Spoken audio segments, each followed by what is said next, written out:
Assalamualaikum warahmatullahi wabarakatuh. Selamat pagi, Shalom, Om Swastiastu, Namo Buddhaya, Salam Kebajikan. Yang kami hormati, Presiden Direktur PT Surya Prana Nutrisindo, Bapak Hendra Halim. Yang kami hormati, para pembicara kami pada hari ini, Mr. Chien Chamloh, Profesor Asim K. Dutaroy, Profesor Dr. Hardi Darmawan, MPH, NTM, FRSTM, AIFM. Dan yang kami hormati, para tamu undangan yang berbahagia. Pertama-tama, marilah kita panjatkan puji dan syukur kehadirat Tuhan Yang Maha Esa. Atas berkah dan karunia-Nya, kami semua dapat berkumpul pada acara Roundtable Nutrimax Circu Health pada hari ini. Acara Roundtable Discussion Nutrimax Circu Health diselenggarakan dan didukung oleh PT Surya Prana Nutrisindo, Menjangan Sakti, DSM Firmenich, Prodia, dan Indonesian Community of Functional and Advancement of Medicine atau ICFA. Perkenalkan, saya Putri Wulan yang akan memandu acara pada hari ini. Agar semakin semangat nih, sebelum mulai acara, saya punya pantun untuk dokter semua. Pagi-pagi jalan ke Semanggi. Cakep. Jalannya bersama pujian hati. Saya ucapkan selamat pagi untuk para dokter yang selalu di hati. Selanjutnya saya akan membacakan susunan acara pada pagi hari ini, yaitu dimulai dengan pembukaan, menyanyikan lagu Indonesia Raya, sambutan dari Presiden PT Surya Prana Nutrisindo, pemaparan materi seminar sesi 1 dan dilanjutkan seminar sesi 2, lunch dan brief, pemaparan materi seminar sesi 3, sponsorship dan door prize, serta penutupan dan pembagian sertifikat. Sebelum acara dimulai, izinkan saya membacakan tata tertib selama acara Roundtable Discussion Nutrimax Circu Health. Di antaranya, peserta harus mengisi daftar hadir yang telah disiapkan oleh panitia. Peserta diharapkan mengikuti acara ini dari awal hingga akhir. Peserta diharapkan menggunakan tanda peserta selama mengikuti acara hari ini. Peserta diharapkan menonaktifkan atau memfungsikan mode diam pada telepon genggam selama acara berlangsung. Dan peserta dimohon untuk tidak membawa makanan dan minuman ke dalam area boardroom. Hanya diperkenankan membawa air mineral dan snacks box yang akan diberikan.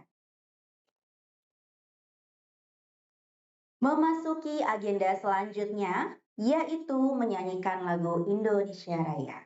Hadirin dimohon berdiri.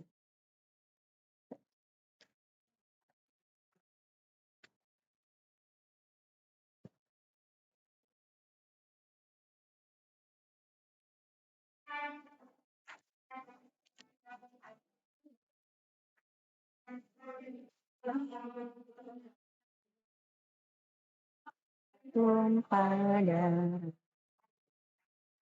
di salah aku diri jadi ibuku Indonesia kebangsaanku, bangsa dan tanah airku. Marilah kita bersatu, Indonesia bersatu. Hiduplah tanahku, hiduplah negeriku, bangsa rakyatku semuanya, bangga jiwanya, badannya. Indonesia Raya, Indonesia merdeka, merdeka, tanahku, negeriku yang ku cinta. Indonesia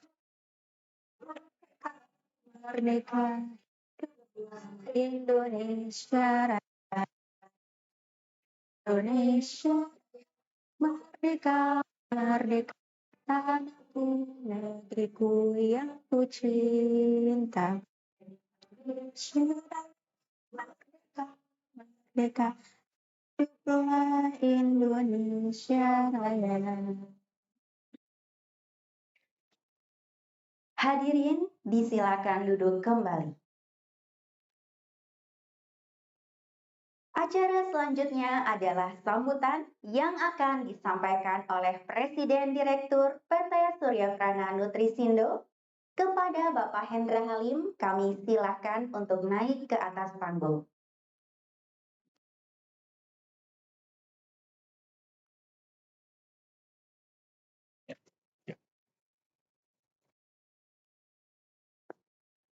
Boleh, Pak. Ya, terima kasih. Iya, Pak. Oke, selamat pagi. Pagi ya. Ini agak beda ya, para hadirin sekalian ya, teman-teman dokter di sini, pakai Islam. Kalau di kita sudah terbiasa di Nutrimax mau kata pagi, siang, malam selalu ngomongnya semangat pagi. Ya, jadi harus kita dari pagi itu dari awal tuh ciptakan spirit dulu. Ya, kita selalu menyambut segala sesuatunya di pagi hari pada saat energi dan semangat kita lagi tinggi-tingginya. Ya, pertama-tama saya dari hati terdalam mengucapkan terima kasih sekali lagi ya sebesar-besarnya atas kehadiran para dokter ya, profesor di sini, teman-teman semua pemerhati kesehatan khususnya dalam bidang functional medicine. Ya, jadi terima kasih sudah siapkan waktu terutama di weekend ya. Yang biasa kadang-kadang kita buat keluarga tapi datang hari ini, saya benar-benar dari hati terdalam benar-benar sangat appreciate Bapak dan Ibu yang sudah datang. Nah, mungkin sedikit saya jelaskan ya Bapak dan Ibu, bagi mungkin ada sebagian dari Bapak dan Ibu mana tahu nih, masih pertama kali mendengar Nutrimax itu. Nutrimax itu apa sih? Nah, saya cerita sedikit ya sejarahnya. Per tahun ini Bapak dan Ibu, tidak terasa ya, sudah 25 tahun sebenarnya Nutrimax ini berdiri. Nah mungkin sebagian dari Bapak dan Ibu ingin mengenal saya lebih dalam gitu ya. Kok bisa sih kepikiran itu mendirikan bisnis suplemen? Dasarnya apa sih? Saya sebenarnya Bapak dan Ibu background saya itu memang dari science ya. Background saya itu memang semua ilmu exact. Saya memang hobinya dari awal tuh fisika, matematik ya, dan terutama ada background finance juga saya. Cuma setelah saya tamat kuliah, saya itu sebenarnya apa ya? Ada kebetulan di sana pas lagi kerja ada ketemu rekanan gitu. Rekanan yang sebenarnya pada saat sebelum tahun 2000 itu kan kita masih jarang yang mengenal namanya suplemen.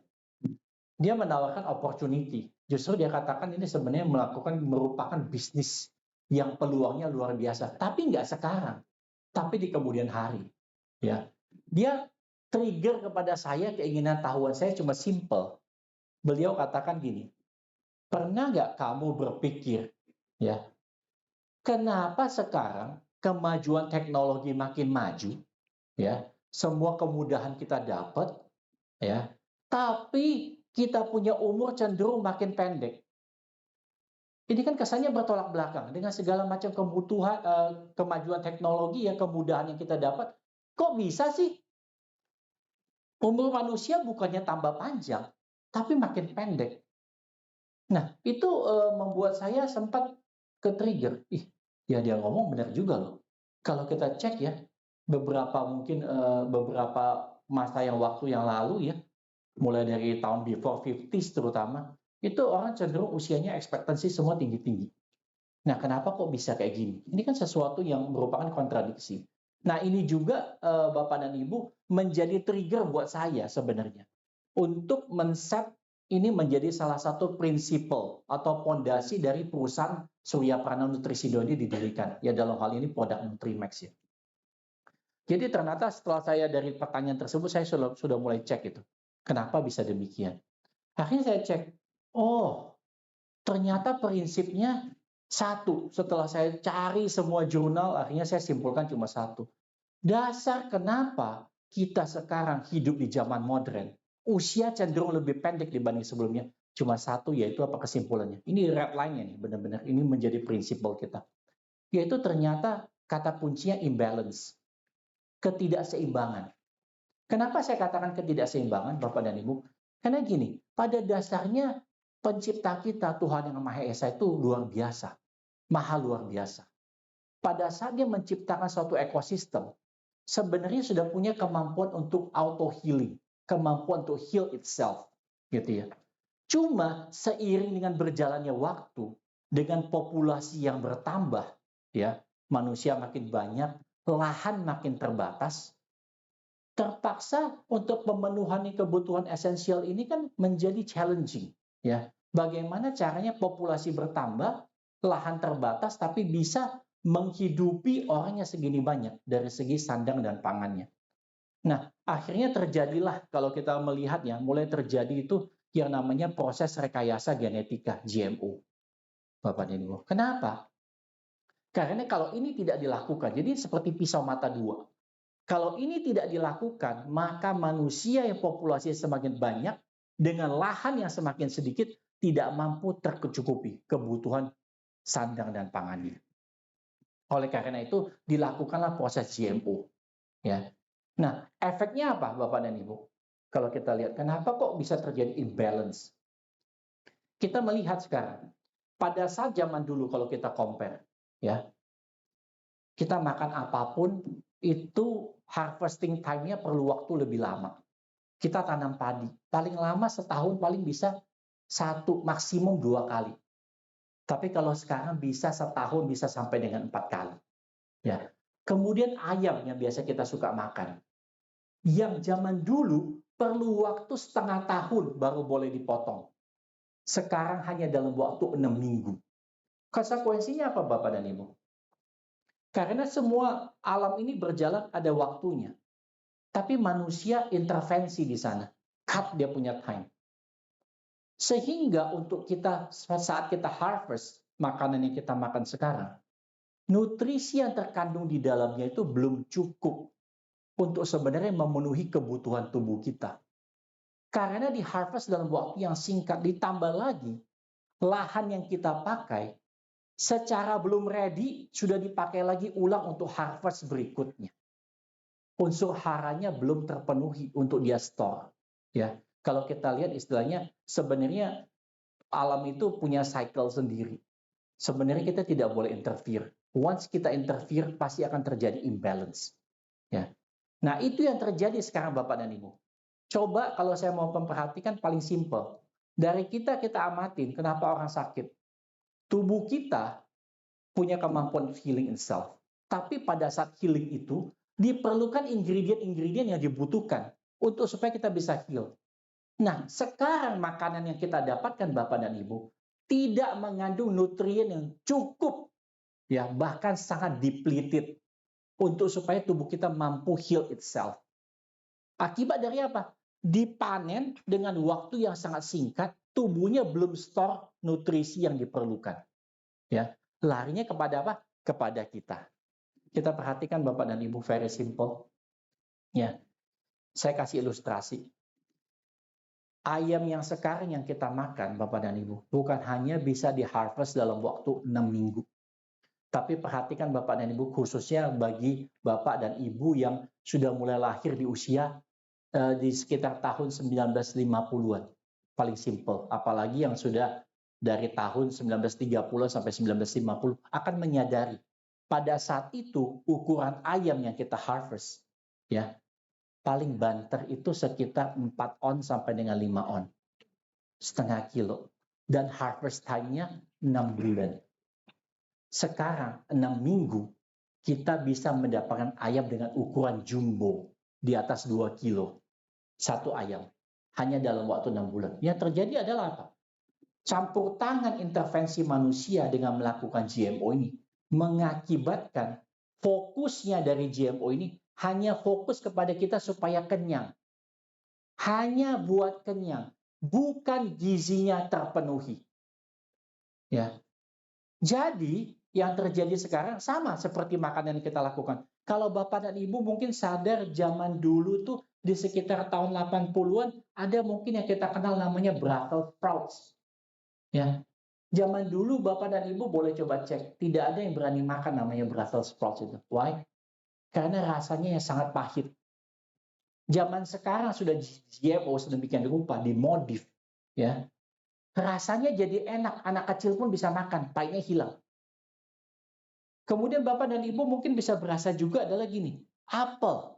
Zaman dulu kalau kita makan, selain size-nya lebih kecil, pada saat kita makan, kita akan merasakan sensasi yang lengkap, kayak seperti nano-nano. Pahitnya dapat, sepetnya dapat, asamnya dapat, manisnya dapat. Tapi sekarang apapun buah yang Bapak dan Ibu makan, fokusnya cuma satu, manis tok. Fruktosanya yang tinggi. Ya, rasanya kurang variasi, enaknya doang yang difokus dan manisnya. Sehingga dari sana sudah menceritakan adalah apa? Kandungan nutrisi yang terdapat di dalamnya sangat depleted. Hanya diatur bagaimana manusia berasa puas, berasa senang, lidah taste budnya terpenuhi, tapi bukan gizinya. Sehingga yang terjadi Bapak dan Ibu, kita berseberangan dengan kondisi yang terjadi. Dengan manusia populasinya makin besar, yang terjadi adalah apa? Makin padat, makin tinggi kompetisinya. Yang terjadi adalah apa? Tingkat stres kita meningkat. Kita semua mungkin di sini agree ya, 50% penyakit itu dari pikiran. Stres meningkat, tubuh kita untuk fight kerusakan, inflamasi yang disebabkan dari stres itu perlu nutrisi. Tapi kita kurang, depleted, kurang sekali. Ya, yang kita fokus adalah makanan yang enak. Dari penampilannya enak, dikasih MSG, kasih pewarna, pengawet dan segala macam supaya wangi, pakai artificial. Belum lagi lebih parahnya Bapak dan Ibu, kenapa tubuh kita dibombard ya? Sehingga orang sekarang mohon maaf, kematian di usia 20 sudah tidak hal yang tabu, tidak kaget, tapi sudah terjadi di mana-mana. Sudah makanannya tidak bagus, dikasih lagi semua zat aditif, alat masaknya penuh dengan chemical yang sistemnya bisa stay forever in our body, ya, dengan mereknya non-stick punya alat masak dan segala macam. Belum lagi penggunaan minyak, yang rata-rata penggunaan minyak gorengnya adalah minyak sayur yang pro-inflamasi. Ini membuat tubuh kita off balance. Ya, resource yang dia perlukan untuk melawan kerusakan yang terjadi di dalam tubuh tidak sebanding. Sehingga akhirnya the whole system fail. Orangnya meninggal. Itu yang terjadi. Jadi kalau kita di suplemen yang pertama, kenapa ini saya jadikan jadi esensial nih yang pertama? Core-nya kita mesti tahu why kita punya disease. Ya, kenapa kok bisa terjadi ailments ya, gangguan di kita, symptoms itu kenapa? Itu sebagai salah satu bentuk protes tubuh kita bahwa dia perlu nih nutrisi yang cukup untuk fighting, tapi kita tidak bisa provide. Jadi sekarang Bapak dan Ibu, yang kita lihat dengan kondisi seperti gini, tolak belakang sekali. Kalau mungkin Bapak dan Ibu tanya, kok zaman dulu orang bisa survive gak perlu suplemen? Gak perlu. Kenapa? Kompetisi minim, artinya pikirannya lebih lowong. Orang zaman dulu tuh nggak mikir macam-macam. Harus cepat kaya, harus apa. Ya, dia bahagia dekat sama keluarga. Itu sudah tinggi, itu sudah bagus.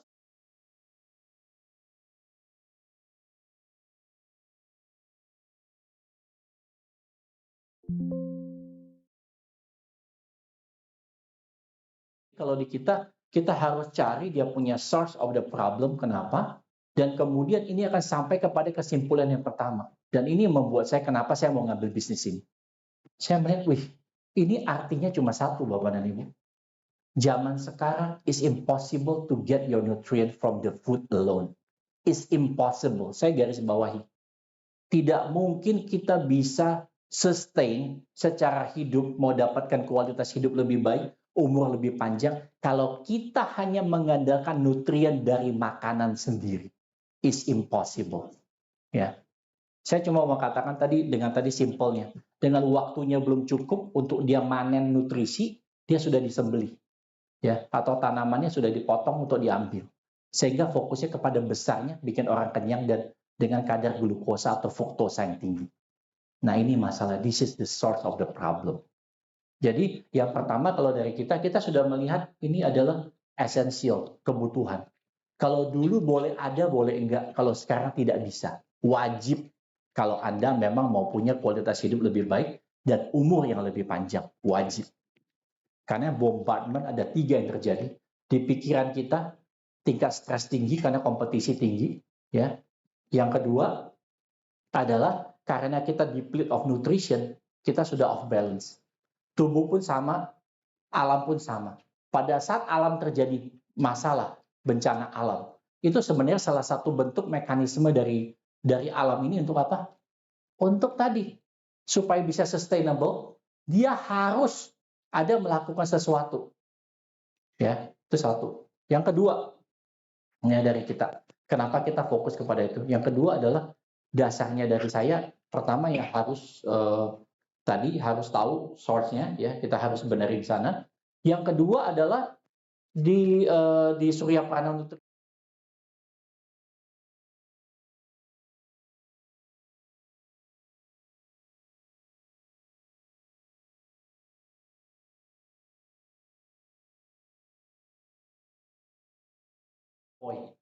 fokus yang kepada efficacy, quality, dan safety. Ya, jadi bagi Bapak dan Ibu yang barusan kenal kita, jangan khawatir. Saya mau sebutkan tentang masalah quality dulu. Kita adalah satu-satunya brand di Indonesia yang fokus pada penggunaan branded ingredients terbanyak. Ya, jadi itu tujuannya untuk apa? Untuk memastikan Bapak dan Ibu mendapatkan hasil efficacy dari apa yang dibeli. Karena pada saat orang membeli sesuatu produk, ya, suplemen dalam hal ini, itu mereka punya pengharapan doa supaya apa yang dia makan bisa bermanfaat bagi tubuh. Ya, makanya kita harus fokus kepada itu. Kita menggunakan branded ingredients. Artinya adalah bahan-bahan yang sudah mempunyai clinical study. Yang kedua, tentang masalah safety. Ya, safety itu kita benar-benar jadi upfront. Buat info sama Bapak dan Ibu untuk masalah safety dan quality. Nutrimax adalah mungkin satu dari segelintir industri di Indonesia, ya, apalagi kalau industri obat tradisional, mungkin kita adalah industri yang punya alat paling lengkap se-Indonesia dari segi lab. Kita semua sudah punya alat testing apapun, mulai dari GCMS, HPLC, MSMS, bahkan kita punya. Tujuannya untuk apa? Bisa cek kadar ingredient yang ada, supaya customer kita deliver dengan quality, dengan hasil, safety dan quality. Jadi kita memang upfront di sana. Ya, yang kedua itu menjadi fondasi kita, fondasi dari segi safety, efficacy, dan quality. Kemudian yang ketiga adalah kita adalah company yang benar-benar nomor satu mungkin Indonesia dari segi innovation. Belum pernah ada company di Indonesia yang setiap tahun rutin bisa keluarin produk baru minimal 3 sampai dengan 5. Bahkan kita bisa lebih dari sana. Ternyata dari produk kita sudah banyak sekali dalam timeline kita produk yang sudah ready. Nah, kita fokus di sana. Dan buat info juga Bapak dan Ibu, perusahaan Nutrimax Surya Prana Nutrisindo ini adalah perusahaan satu-satunya yang mendapatkan penghargaan BNPB pada saat zaman COVID. Satu-satunya di Indonesia yang dapat penghargaan dalam penanganan COVID. Ya, ceritanya mungkin sedikit lucu lagi itu, saya saking frustasinya. Sebenarnya produknya kebetulan kita sudah invent sebelum COVID terjadi. Jadi ini juga saya mau info Bapak dan Ibu, satu-satunya di Indonesia juga, mungkin di seluruh dunia, adalah salah satu perusahaan suplemen yang mendapatkan hak paten untuk penanganan COVID-19. Kita ada patennya. The only one in the world. Karena apa Bapak dan Ibu, kok saya bisa dapat paten demikian? Pada saat COVID melanda, saya masih ingat, saya adalah owner yang berani datang ke Wisma Atlet di Kemayoran pada saat zaman Delta Plus. Presentasi di hadapan para dokter, tidak menggunakan masker. Sampai dokternya pada kaget, lihat, ini orang mau cari mati ya, lagi Delta Plus, presentasi itu. Dan kita hibahkan 150 paket untuk penanganan COVID pada saat itu yang dibagikan kepada dokter, perawat, dan pasien dengan gejala sedang, dan dalam waktu 5 hari 100% kesembuhan. Sehingga ini juga salah satu yang digunakan dalam materi disertasi oleh Dr. Ade Yoska ya untuk membuat disertasi S3-nya. Jadi beliau dapat itu. Dan kita dapat memang dari dia punya haki dan juga memang penghargaan dari BNPB. Cuma sayangnya pada saat itu ya belum dipakai sama pemerintah. Sebenarnya kalau dipakai, ini sebenarnya di Indonesia sudah tidak ada COVID. Jujur saja. Ya. Ini membuat saya hingga dengan sekarang, bahkan juga di kantor, saya selama COVID berlangsung itu tidak pernah pakai masker. Bahkan saya dengan beraninya bisa duduk di sebelah orang yang memang kena COVID. Staf kita ada sekitar 120 lebih orang pada zaman COVID yang memang terkena COVID dan semuanya sembuh total tanpa ada masalah. Termasuk staf lagi itu sudah gejala berat dengan saturasi oksigen cuma 68 sampai ada yang 80 juga sama, semuanya recover 100%. Jadi Bapak dan Ibu nggak usah khawatir teman-teman di sini ya, teman-teman dokter, bahwa kalau kerjasama dengan kita, Anda sudah pasti dapat ketiga poin tadi. Karena kita memang fokus kepada yang terbaik. Dan bagi saya, nggak kalah penting adalah bagi kita semua, Bapak dan Ibu, yang Tuhan memberikan kepada kita talent ya. Talent untuk mampu membantu untuk penyembuhan bagi orang-orang, bagi pasien kita. Punya komitmen dalam hati kita yang harus benar-benar yang tidak bisa diganti. Yaitu apa? Tanggung jawab itu nomor satu. Bagi kita itu harus punya rasa kemanusiaan yang tinggi. Di mana kalau saya pada saat menjalankan bisnis ini, saya sudah komit dalam diri saya. Yang penting adalah quality, efficacy, dan safety yang nomor satu. Bukan profit. Itu yang paling penting. Ya. Jadi harapan saya, sekali lagi saya ucapkan terima kasih dengan kehadiran para dokter sekalian hari ini, ya sudah hadir di ruangan ini. Makasih dari hati terdalam. Terima kasih kepada IDI juga yang sudah support ya acara ini. Terima kasih juga, ini which is menurut saya itu suatu hadiah yang luar biasa, berkah sudah bisa disupport sama IDI. Ya, dan terima kasih juga kepada rekan-rekan di sini dari Mensa Group dan juga dari teman-teman dari Surya Panah Nutrisindo sendiri ya, dari DSM yang sudah hadir pada hari ini, sehingga yang bisa membuat acara ini terjadi. Semoga Bapak dan Ibu, semoga keinginan kita, ya doa kita bisa didengar oleh Tuhan Yang Maha Esa ya, dalam rangka meningkatkan kualitas hidup dan umur yang lebih panjang gitu bagi pasien-pasien kita dan khususnya ya masyarakat Indonesia umumnya. Makasih ya sekali lagi, terima kasih atas kehadiran. Ya, Terima kasih kepada Bapak Hendra atas sambutannya. Selanjutnya, pemaparan materi etik dari Ikatan Dokter Indonesia Jakarta Timur yang akan disampaikan secara daring kepada Dr. Huntal Napoleon, SPB PRE, Subs LBLK, FIH FAA, FRSPH, selaku Ketua IDI Cabang Jakarta Timur. Kami silakan.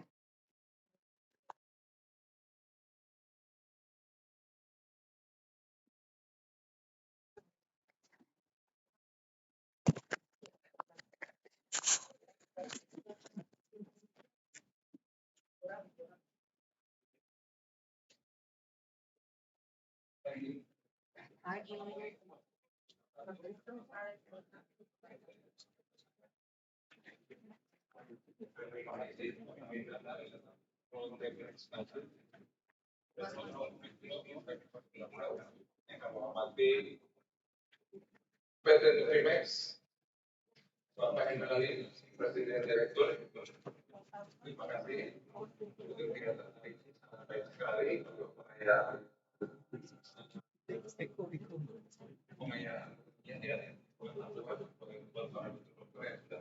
pada pagi hari ini. Juga kami hormati kepada Dr. Huntal, mohon maaf suaranya kurang terdengar. Bentar akan kami coba bantu dulu. Oh ya, baik.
Assalamualaikum warahmatullahi wabarakatuh. Salam, Om Swastiastu, Namo Buddhaya, salam kebajikan. Kami mengucapkan terima kasih diundang dalam kegiatan acara Roundtable Discussion dengan judul Role of Fruitflow in Cardiovascular Health.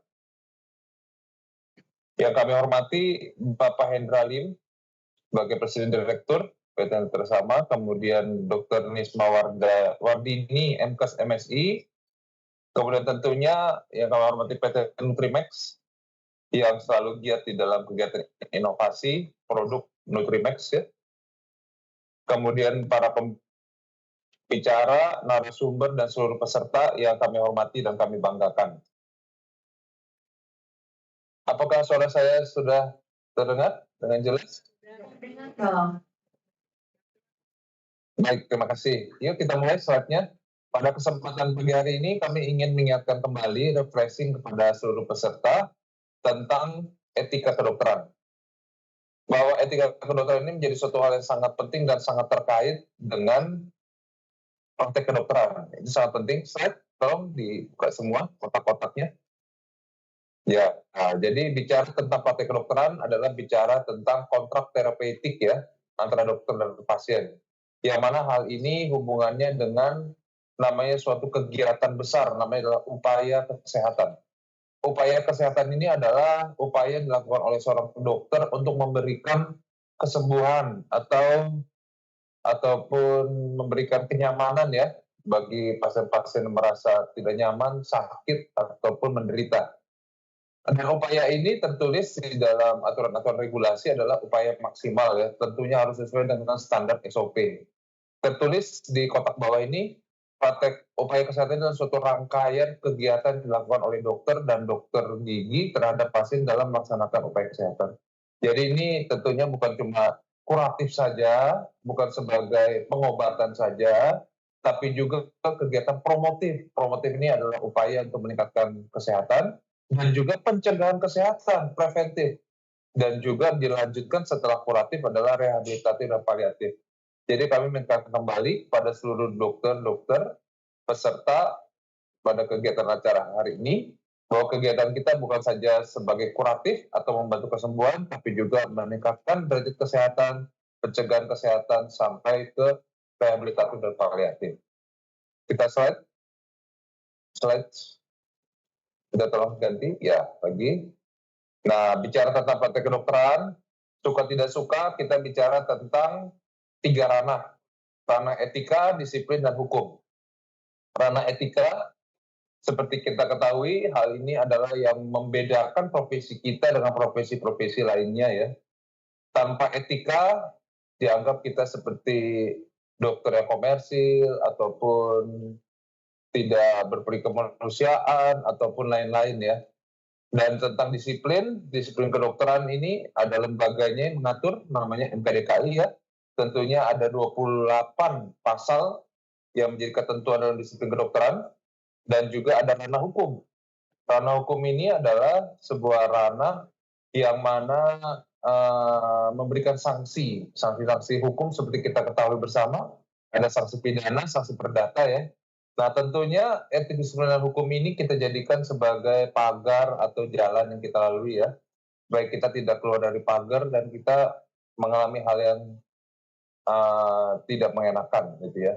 Dan tentunya 3 hal ini tujuannya adalah kepastian perlindungan hukum dan juga penjaminan mutu dalam praktek kita. Slide.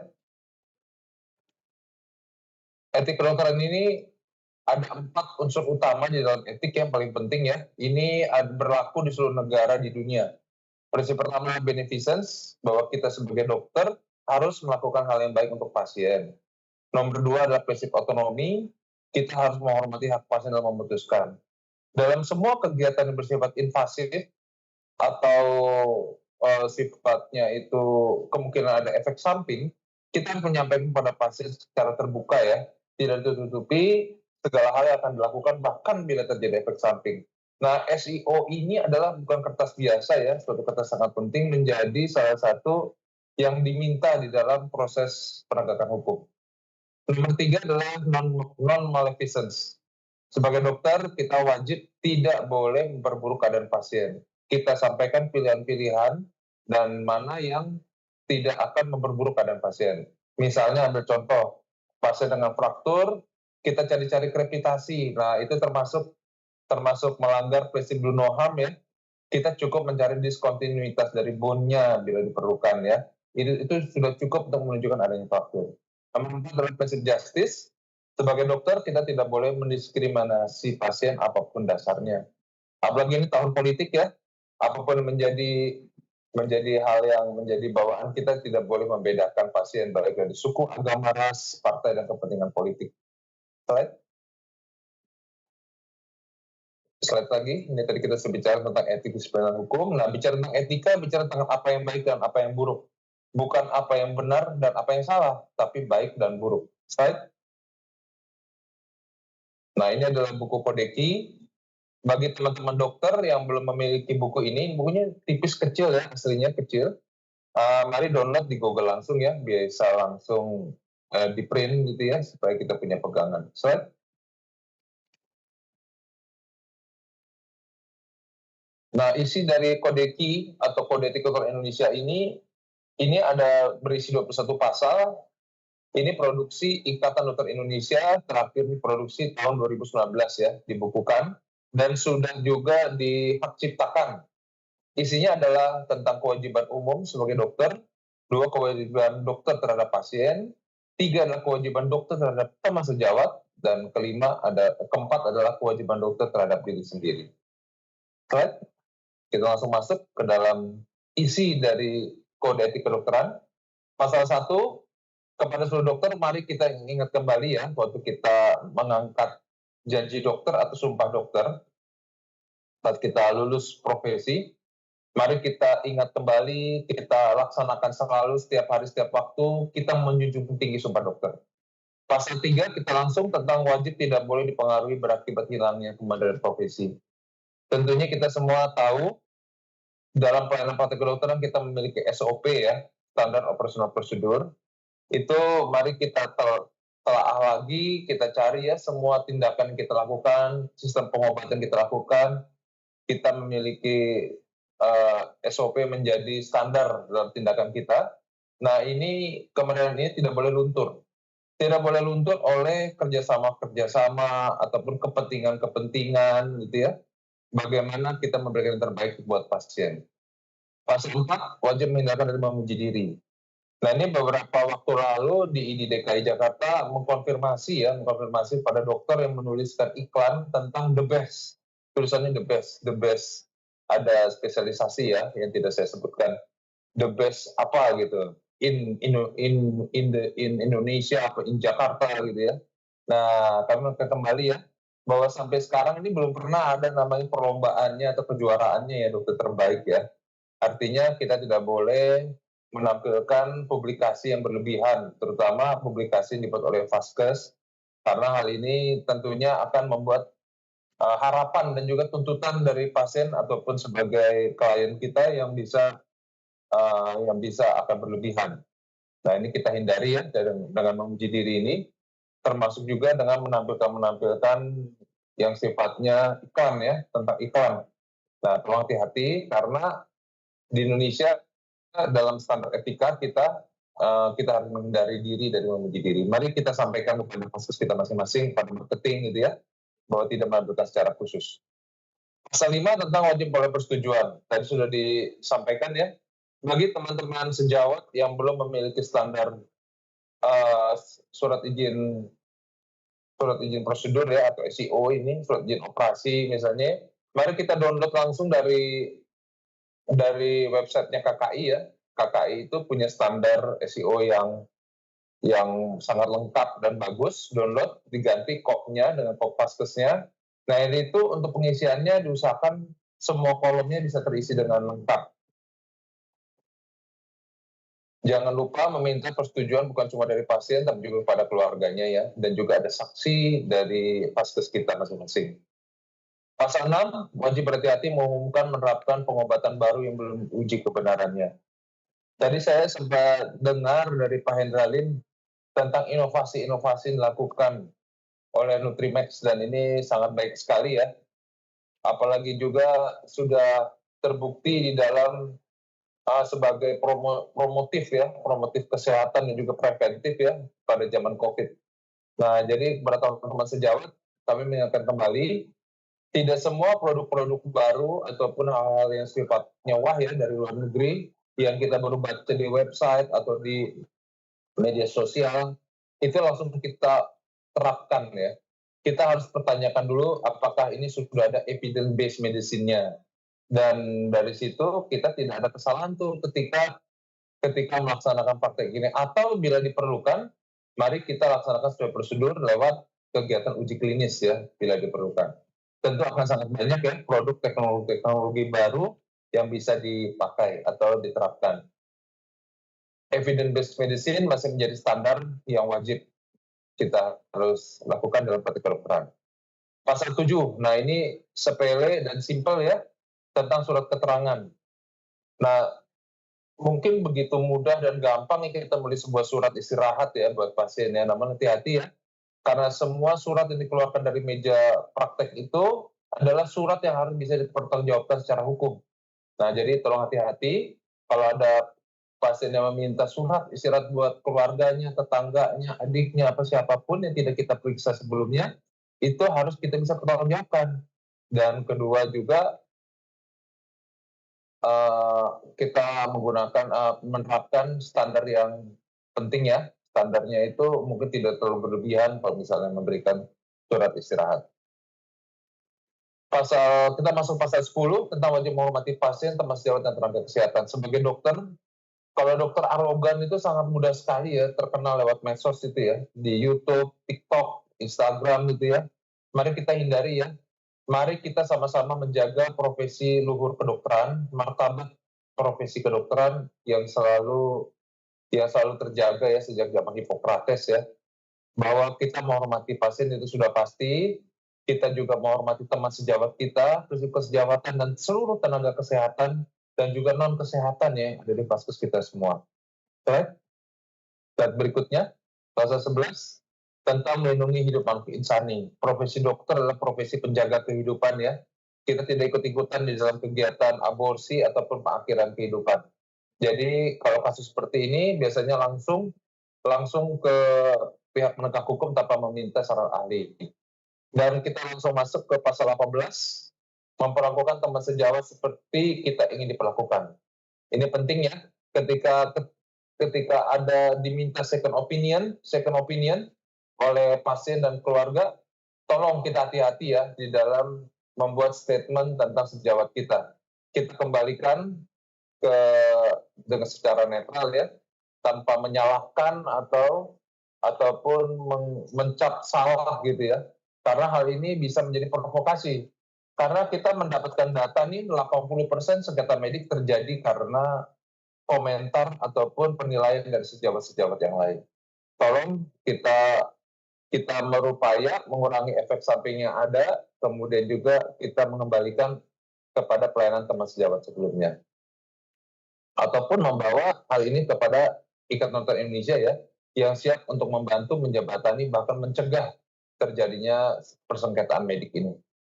Pasal 20 wajib selalu melihara kesehatan. Kita sebagai dokter harus memberikan pelayanan dalam sikap yang profesional, dalam kondisi kesehatan yang baik ya.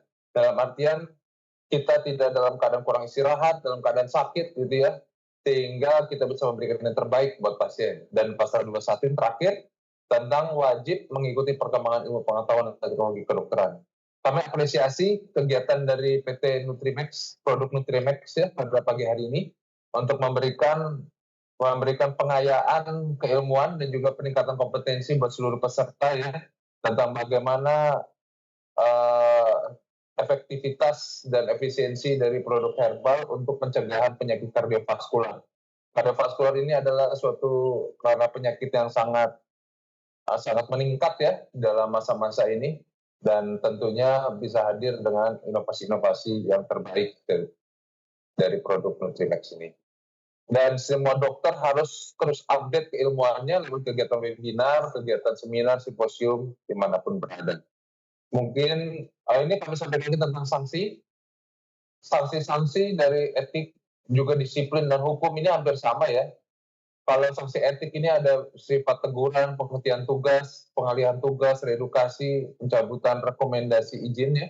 Dan juga kalau MKDKI mungkin ada juga tentang reschooling, reedukasi, termasuk juga pencabutan STM. Right? Kalau sanksi hukum tentunya ada sanksi mulai dari denda sampai penjara ya. Slide lagi. Ya baik.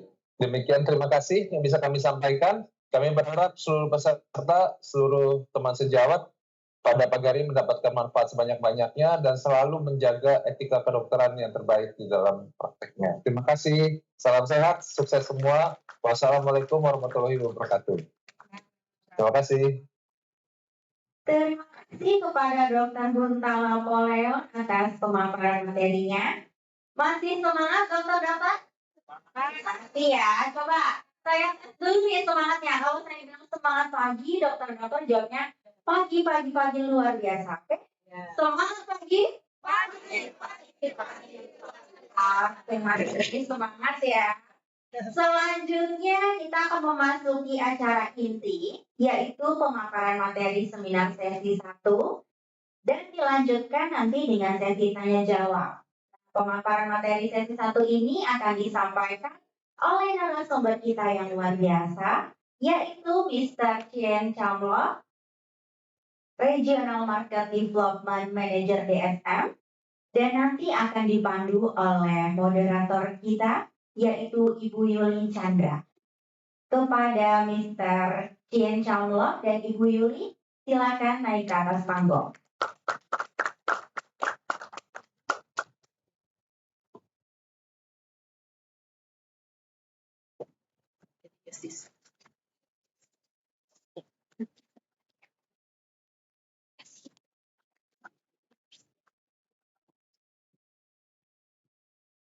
Selamat pagi Bapak dan Ibu sekalian, terima kasih atas kedatangannya hari ini. Pagi hari ini kita akan mendengar presentasi dari Mr. selama kurang lebih 30 menit untuk dengan tema Bridging Progress Life DSM Germany Health Solution. Sebelumnya saya akan membacakan untuk personal profiles untuk Mr. Chien Chamlo. Untuk Chien Chamlo sendiri adalah Regional Market Development Manager di DSM Germany di Divisi Health, Nutrition, and Care yang memiliki responsible untuk developing and implementing strategies untuk meningkatkan daya tahan sektor market di Asia Pasifik. Sebelum dengan DSM Germany, Mr. Chien bergabung dengan Chief Founder dan memegang program ESG in Biological Science dari Nanyang Technological University. Chien is Regional Market Development Manager within the Health, Nutrition, and Care business unit at DSM Germany, and he is responsible for developing and implementing strategies growth in the dietary supplement markets across the Asia-Pacific region. Prior to DSM Germany, he was with Chipotle and holds a PhD in Biological Science from Nanyang Technological University. For Mr. Chien, please start your presentation. Thank you. Thank you, Yuli. Good morning, everyone, ladies and gentlemen, and thank you for taking time on a weekend morning to come here to listen to us. Very happy to have you here. My name is Chang, short for Chien Chang. I'm the APAC Market Development Manager for Dietary Supplements in the Health, Nutrition, and Care business unit. I represent DSM Feminish. Just a quick show of hands. Who is familiar with DSM Feminish? Only one, Pandra. And okay, and Andre, yes, thank you. So I will give a quick introduction. I believe I have a video of a DSM Feminish, but I'll move to the next slide first. So I will share why DSM Feminish, what role we play in the daily consumer healthcare products that you see today. In a nutshell, we pretty much touch everyone's lives at some point with our solutions, be it ingredients, flavor, and fragrances. Okay, I will share with you also the consumer trends and insights in the cardiovascular health space, and how that relates back to dietary supplements and the role dietary supplements can play to support the cardiovascular health of our Indonesian consumers. I'll give us a very brief introduction to some of the solutions that we have at DSM Feminist. So let's go to the video. Life is about balance.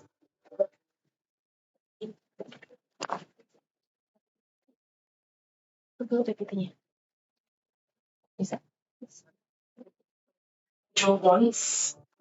PPT-nya ditutup dulu, dua-duanya. Apologies for the technical difficulties. Okay.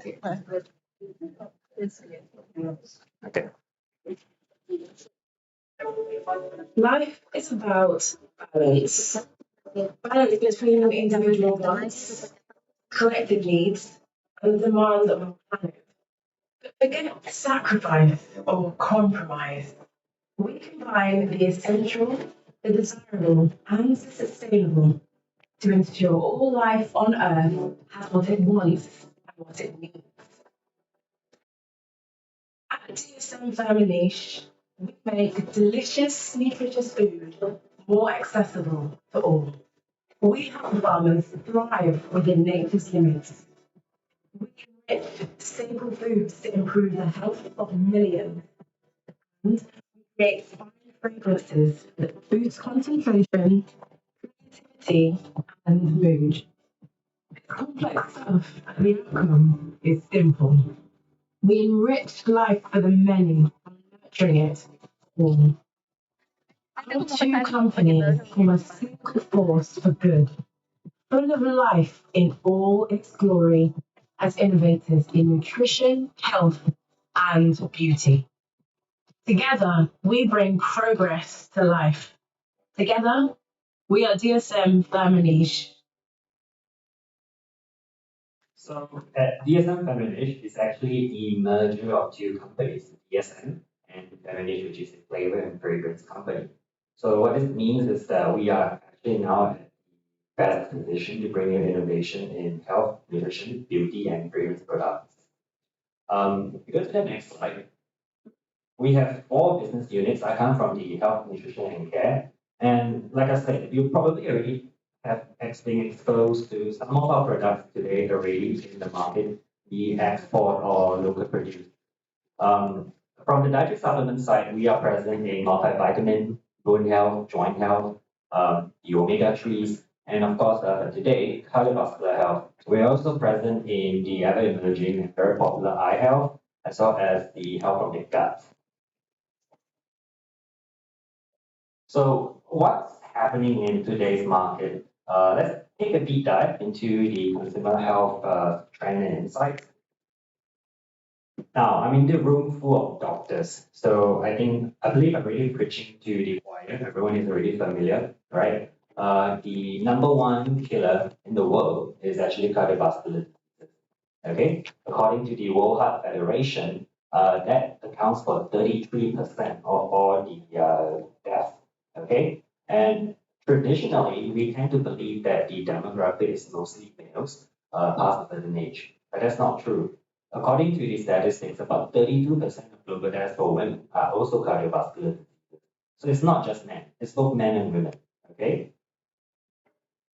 and it's not new, the need for cardiovascular health. Consumers have always been seeking solutions to address cardiovascular health, be it their parents or for themselves. I have parents who are both over 50, and for me, my concern for them is whether they're taking good care of their body, are they getting enough nutrition? Like what Pahendra said, right? Sometimes nutrition alone cannot get you all the vital nutrients in the world. And if they are predisposed to certain diseases, I feel more assured knowing that there is a holistic solution that they can take and address their concerns. So globally, we see this as well, right? Consumers are looking at different food and beverage products to actually address their cardiovascular health concerns, be beta-glucan from oats or plant sternols in their milk. Different products try to address this in various ways. And very much closer to home, cardiovascular health disease is actually it plays a significant impact on your public health system and of course on the everyday people of Indonesia. According to Antara, this costs your public health system approximately 500 USD million. So it's a significant amount of public health savings that's being affected by cardiovascular health disease. And now, if we deep dive also into WHO data, we look at Indonesians.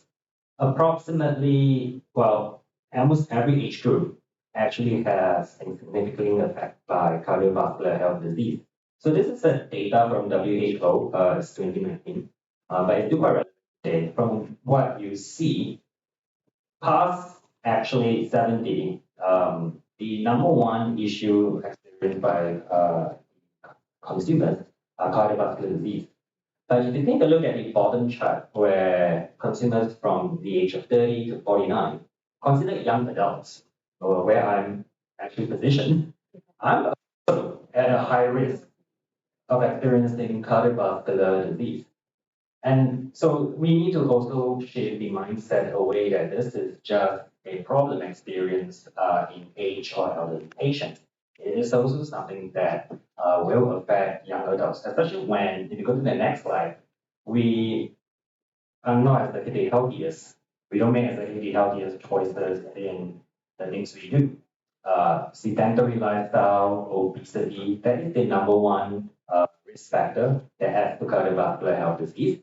And of course, smoking and drinking. But the young people today, I believe they don't smoke anymore. They do vaping, right? So also not very healthy. Yeah. No matter what you claim, they say vaping is, rehabilitate smoking, whatever. And then unhealthy diet, stress, all these will contribute to cardiovascular health disease. Okay. So I like to imagine that the cardiovascular system, all right, it's not just as simply as a heart. Okay, it takes a multiple approach to address the entire circulatory health. Think of it like the Jakarta traffic. Later on, I need to take a Gojek to the airport, right? And many factors will affect my ability to board my plane on time, all right? The speed of the car, the traffic light, the size of the road got a pothole or not. So similarly, same as the heart, right? The heart ability to pump, that's heart function. The health, the state of the blood itself, that's the blood lipids, right? The LDL HDL ratio, they will affect it. And then the health of your blood vessels. So that's like akin to your Jakarta road. If the road itself got cracked, small, then the blood will also flow slowly and your heart need to pump faster. So it takes a holistic approach to address cardiovascular health. Next slide. Across the market, we see different brands try to address this differently.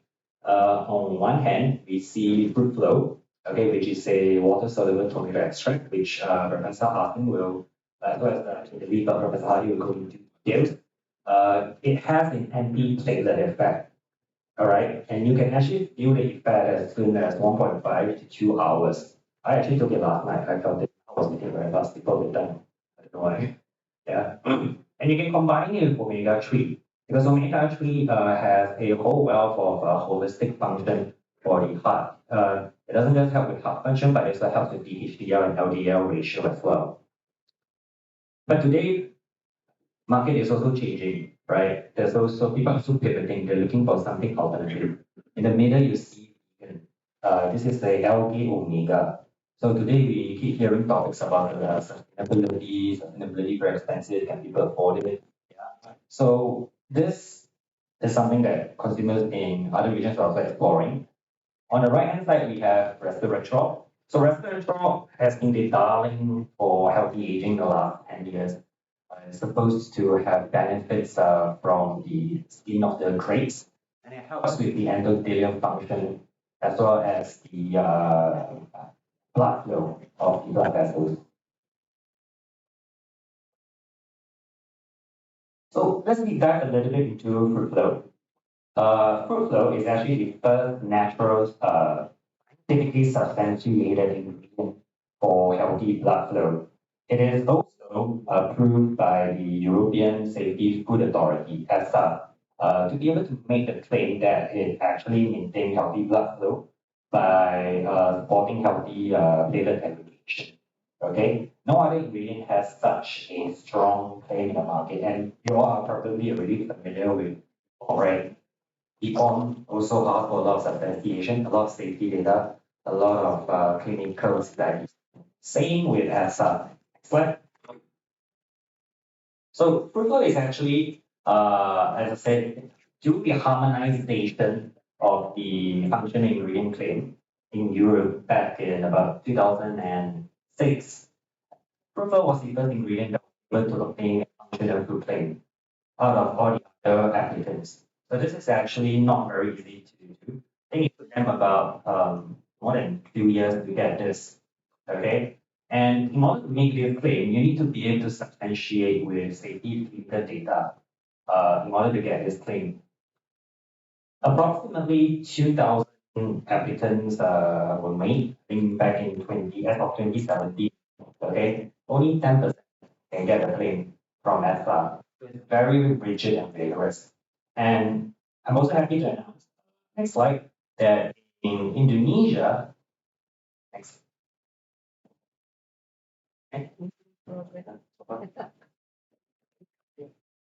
Jump over the red button.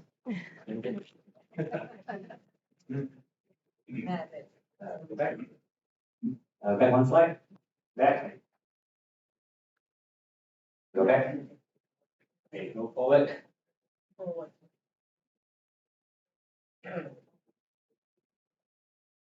Next slide. Slide 16.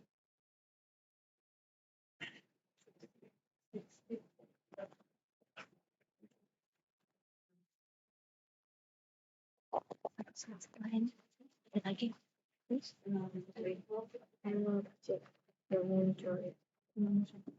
Dibuka dulu itu aja, dikeluarin dulu aja. SK. 5, 16. Nah. Slideshow. Nah. Cannot open. Cannot open for the next slide 16. Okay. So I guess I have to make do without the slides. So slide 16 actually will show you that This one. for Fruitflow, you can actually make the form claim as well in Indonesia. So my Bahasa is not very good. I'm from Singapore. This is the claim. You can actually support traditionally support blood circulation. And we'll just take my word or BPOM word for it. I think Angela has also shared some samples in the goodie bag. Give it a try after take a meal, then later take 2 tablets, right?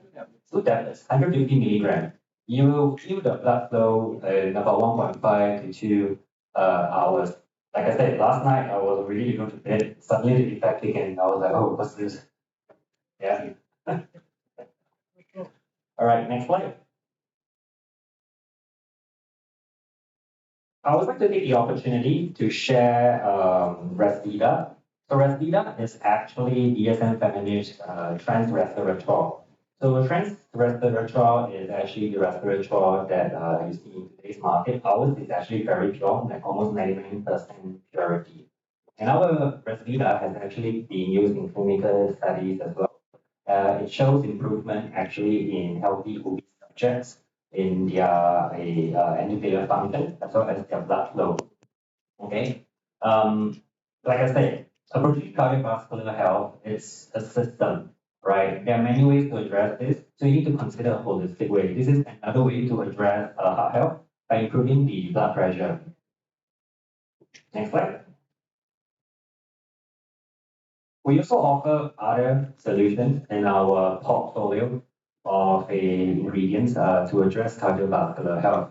So beyond just vascular function and blood pressure, we also can help you address heart function and blood lipids as well. All right, next slide.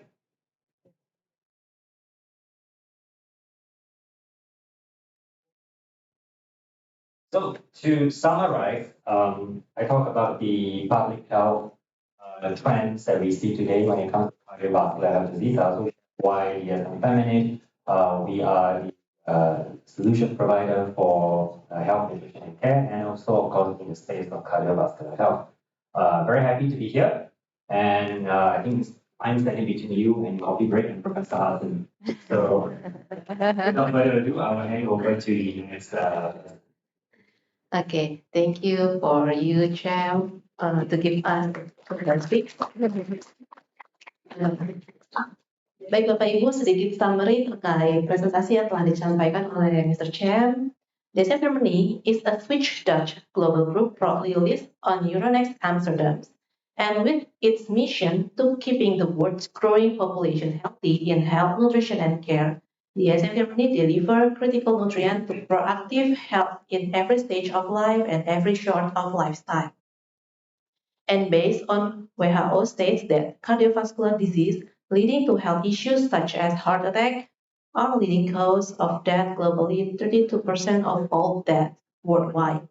In Indonesia, cardiovascular also become the top health issues.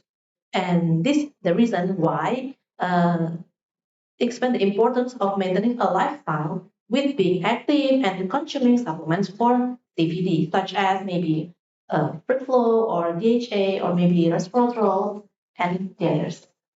Also, mohon maaf Ibu, ada waktu untuk Q&A?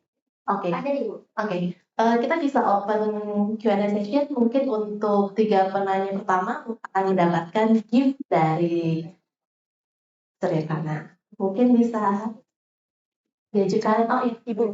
Baik.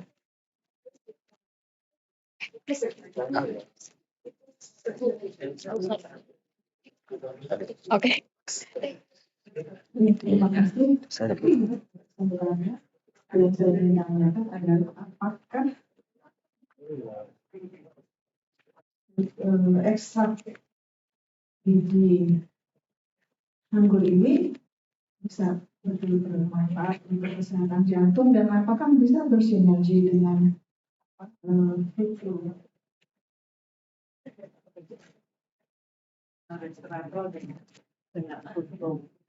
Do you know if resveratrol have can yes can work together with Fruitflow? Grapeseed extract for heart health. Synergistic with Fruitflow. Fruitflow. Okay. Thank you so much, Ibu, for asking that question. We actually already prepared for this question. And I think the best person to actually answer this would be Professor Hassan. So I would like to request that we park this question. We'll definitely come back to it. And Professor Hassan, we can help address it later on at your segment Q&A. Mungkin bisa disebutkan untuk nama dan dari lembaga. Saya Rama dari SPA. Baik, Ibu, terima kasih. Mungkin untuk penanya yang kedua, we will open 3 session of questions. Okay. Ya, Ibu, silakan.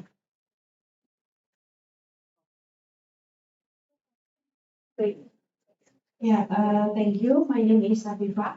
I am graduated from Magister Herbal University of Indonesia. My question is, you said that your resveratrol came from the not from the grapeseed, but from the grape skin. So why do you choose grape skin instead of grapeseed? My first question, and my second question is, do you have like some halal certified on your products? Thank you for your question. So just to clarify, resveratrol usually is from the traditionally, right, people look at resveratrol coming from grapes itself. In this industry, people usually get their resveratrol either synthetically or they try to derive it from seaweed. Ours is actually synthetic. That's why we're able to get the high 99% purity as well. And yes, our ingredients are definitely halal because APAC, Asia Pacific, is a market where halal is necessary. Baik, ada lagi yang mau dilanjutkan? Atau sudah cukup? Baik. Thank you. Enough for Ibu Rafifah ya. Untuk pertanyaan selanjutnya, kita masih ada waktu.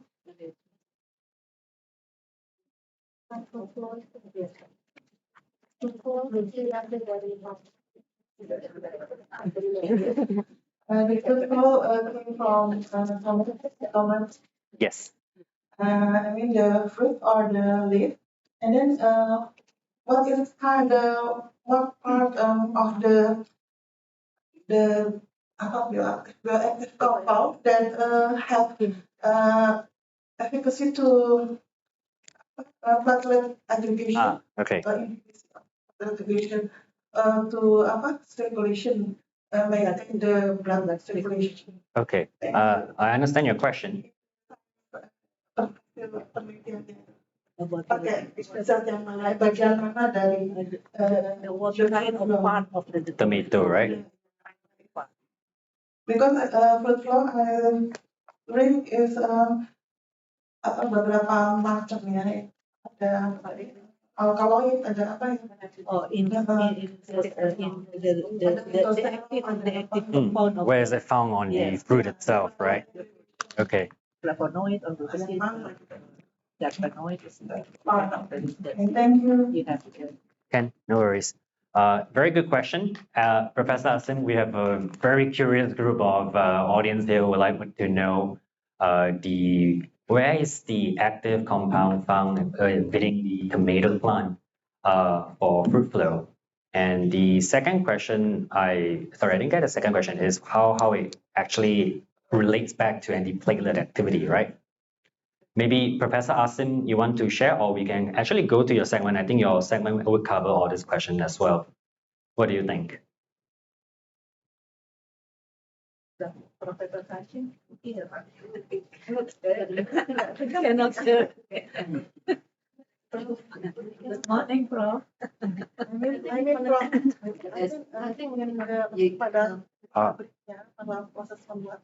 Hello, Prof. Asim, can you hear us?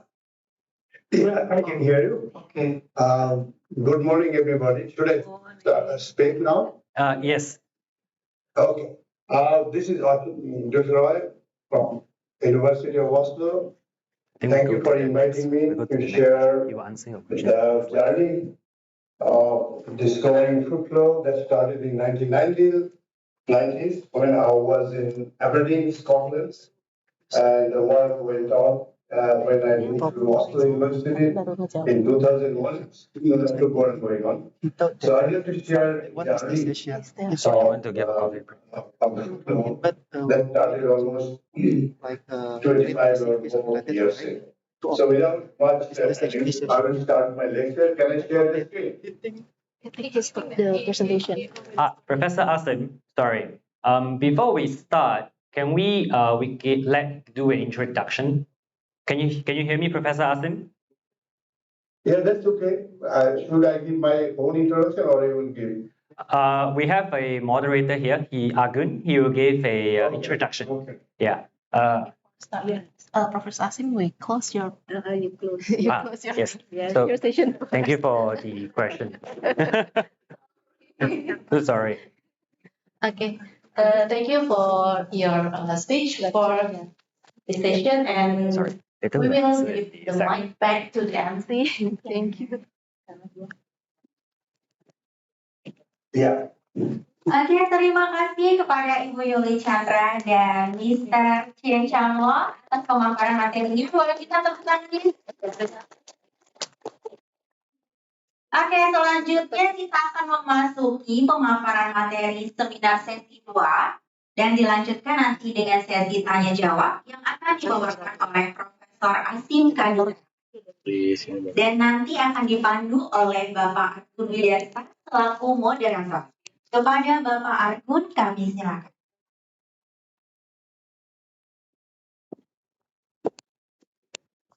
Semangat pagi, Bapak, Ibu, dokter semuanya yang hadir di sini. Good morning, everyone. Let me introduce myself. My name is Argun Widarsa. I'm a account manager from DSM Germany for the Human Nutrition and Care. So today it's a pleasure for me to be part as a moderator for Professor Asim sessions. And then I'm so excited, so many of you that are joining for the seminar today. So as mentioned by our MC, that the agenda will be Professor Asim will present and introduce about the Fruitflow. And then, but before we start with Professor Asim, I will brief a little bit to all of you regarding the his profile. Next slide.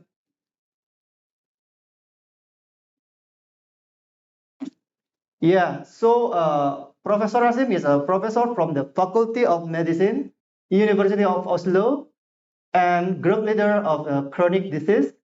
He also started his career start from the clinical instructor, and then a faculty MD and PhD program, and also continue for the assistant professor, and then senior health scientist and principal scientist for the lipid transport and metabolism group. Next. Next. Yeah. So he also has achieved for some honors and awards. You can see the list, so many, the list of the awards that he achieved. And then we continue to, next slide. For the international lecturers, he gave more than 140 invited lecturers in different countries, such as protective factors in fruits, prenatal nutrition and health, fetal brain development and baby food and nutrition. And also for the special lecture tour in 4 megacities like Kolkata, Delhi, Mumbai, and Gurgaon, organized by Sanofi India in 2013. Next. And also, he's done for the editor in SAFE for the Food and Nutrition Research, previously known as a European Journal of Nutrition. And for the patents, he holder of the several international patents, including a cardioprotective factors in tomatoes and kiwi fruits, which is that a Fruitflow that we are talking in this seminar. And then for his scientific work, has been published in over 250 original contributor, review, books, and book capture and editorials. So that's all about his profile. And then I will let Prof. Asim to continue the presentations. So Professor Asim, hello, good morning. We are connecting now, right? Yeah, the time is yours. Thank you very much for a kind introduction. And as I said, I'm very pleased to share the journey that we started in 1990s to develop something that alternative to aspirin, and that is called Fruitflow today, and it is being sold in a lot of countries in the world. So today I got the opportunity to share with you the science behind it. So with this, I will start my talk by sharing the screen. And Yeah. So, sorry, Prof. Asim, you will share your screen or you need us to share the slide presentation?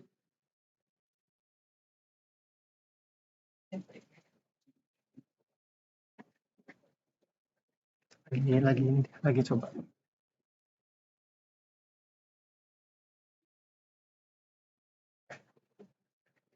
He said he will share. Just now he said. Yeah, he will share.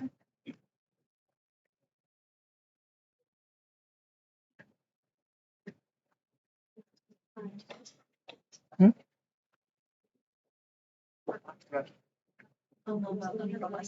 Yeah.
Can you see the slide?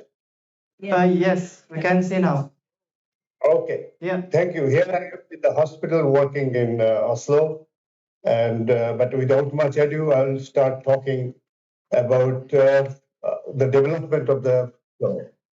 And as you know, that there are several factors that can be modified to have to prevent the cardiovascular disease. And out of them are high blood pressure, smoking, diabetes mellitus, physical inactivity, obesity, high blood cholesterol, and also gut microbiota if it is changed to dysbiosis. But the other factors that we cannot do much about aging, gender factors, race and quality, ethnicity that we cannot do. But there are factors that can be modified, and we can have a healthy heart, and we can live healthily and age healthily. But what are the risk factors? The traditional risk factors we know of is high blood cholesterol.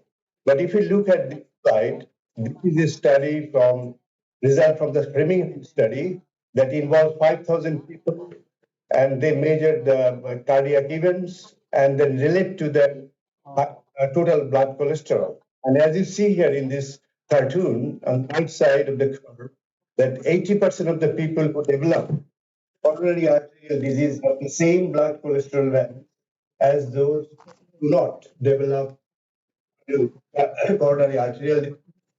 So that means that it is not the only cholesterol, there may be some other things like systemic inflammation, like platelet hyperactivity that are later on that might contribute this sort of fallacy that cholesterol may not be all the risk factor, and also has some practical things. As you know, the Mediterranean people, they smoke and they have obesity, etc., but they are quite protected because they have their unique kind of diet. What we call it Mediterranean diet that contains a lot of antioxidants, olive oil, and green leaves, etc., and that have some protective factor protecting them from hypercholesterolemia bad effect.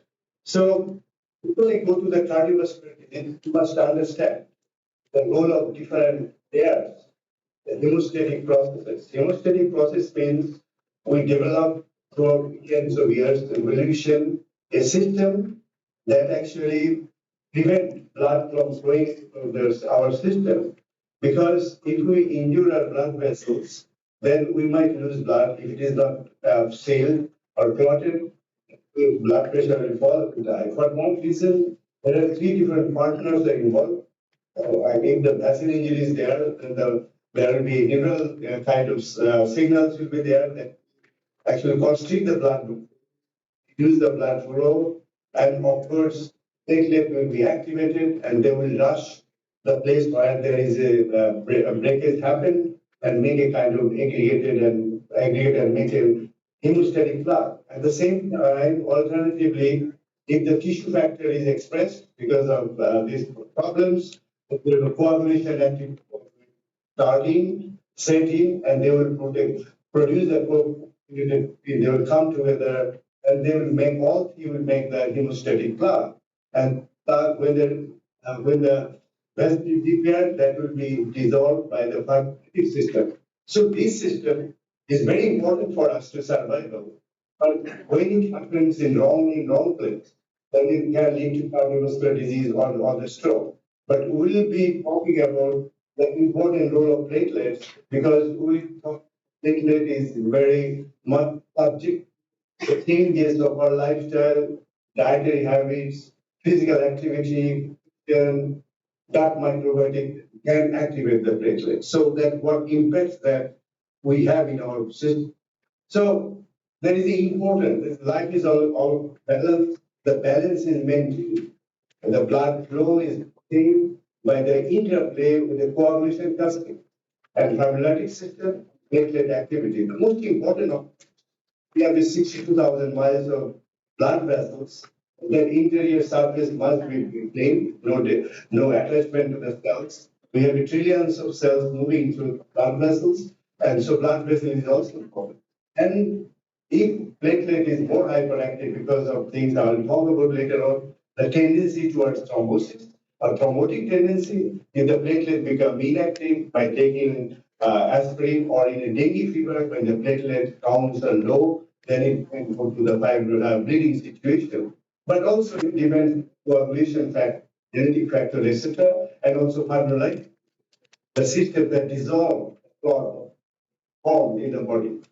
So the main function of blood platelet is as a kind of an reconnaissance flight. It looks after and examine the vessel wall that we have, that is surface millions of endothelial cells. And if you see here, if sorry, if you see here that the left panel, the endothelium is smooth and platelets are moving nicely, everything. But if we cut our things, then there's a problem. Then all the platelet will come, aggregate and come together here, and they will make a kind of aggregated situation. And with the help of other it will make a good cell. And once the vessel is repaired, the smooth muscle cell, etc., then this whole thing will be dissolved by fibrinolytic system. This is the hemostasis. So we have billions of platelets, they do this sort of job, that is to maintain the patency of the blood vessels. But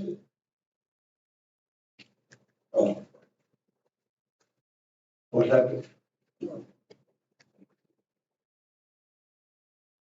Yeah, so this is the kind of a section of the blood vessels that all the factors that is buried under the endothelium, the bone mineral factor, collagen, etc., they actually bind platelet and drag it. And if they are buried under the endothelium or surface, then the blood platelet will flow finely, nicely, no problem at all.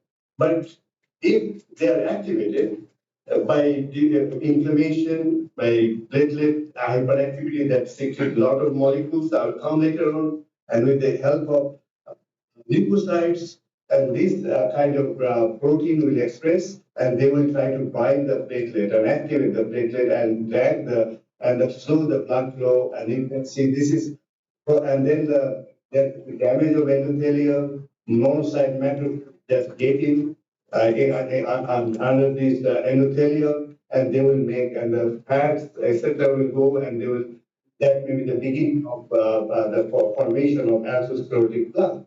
And it continues throughout life unless there is a big changes happening. But the most important thing is that the narrowing of the vessel wall or the blood vessels that impede the blood flow and might activate the platelet and can also be precipitate to atherosclerotic plaque.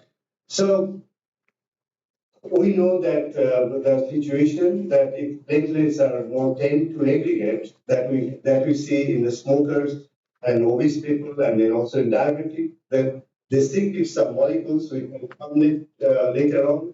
And this hyperactivity of the platelet also can change the endothelium, and hypertension can be result in it, and also that can impede the fibrinolytic path.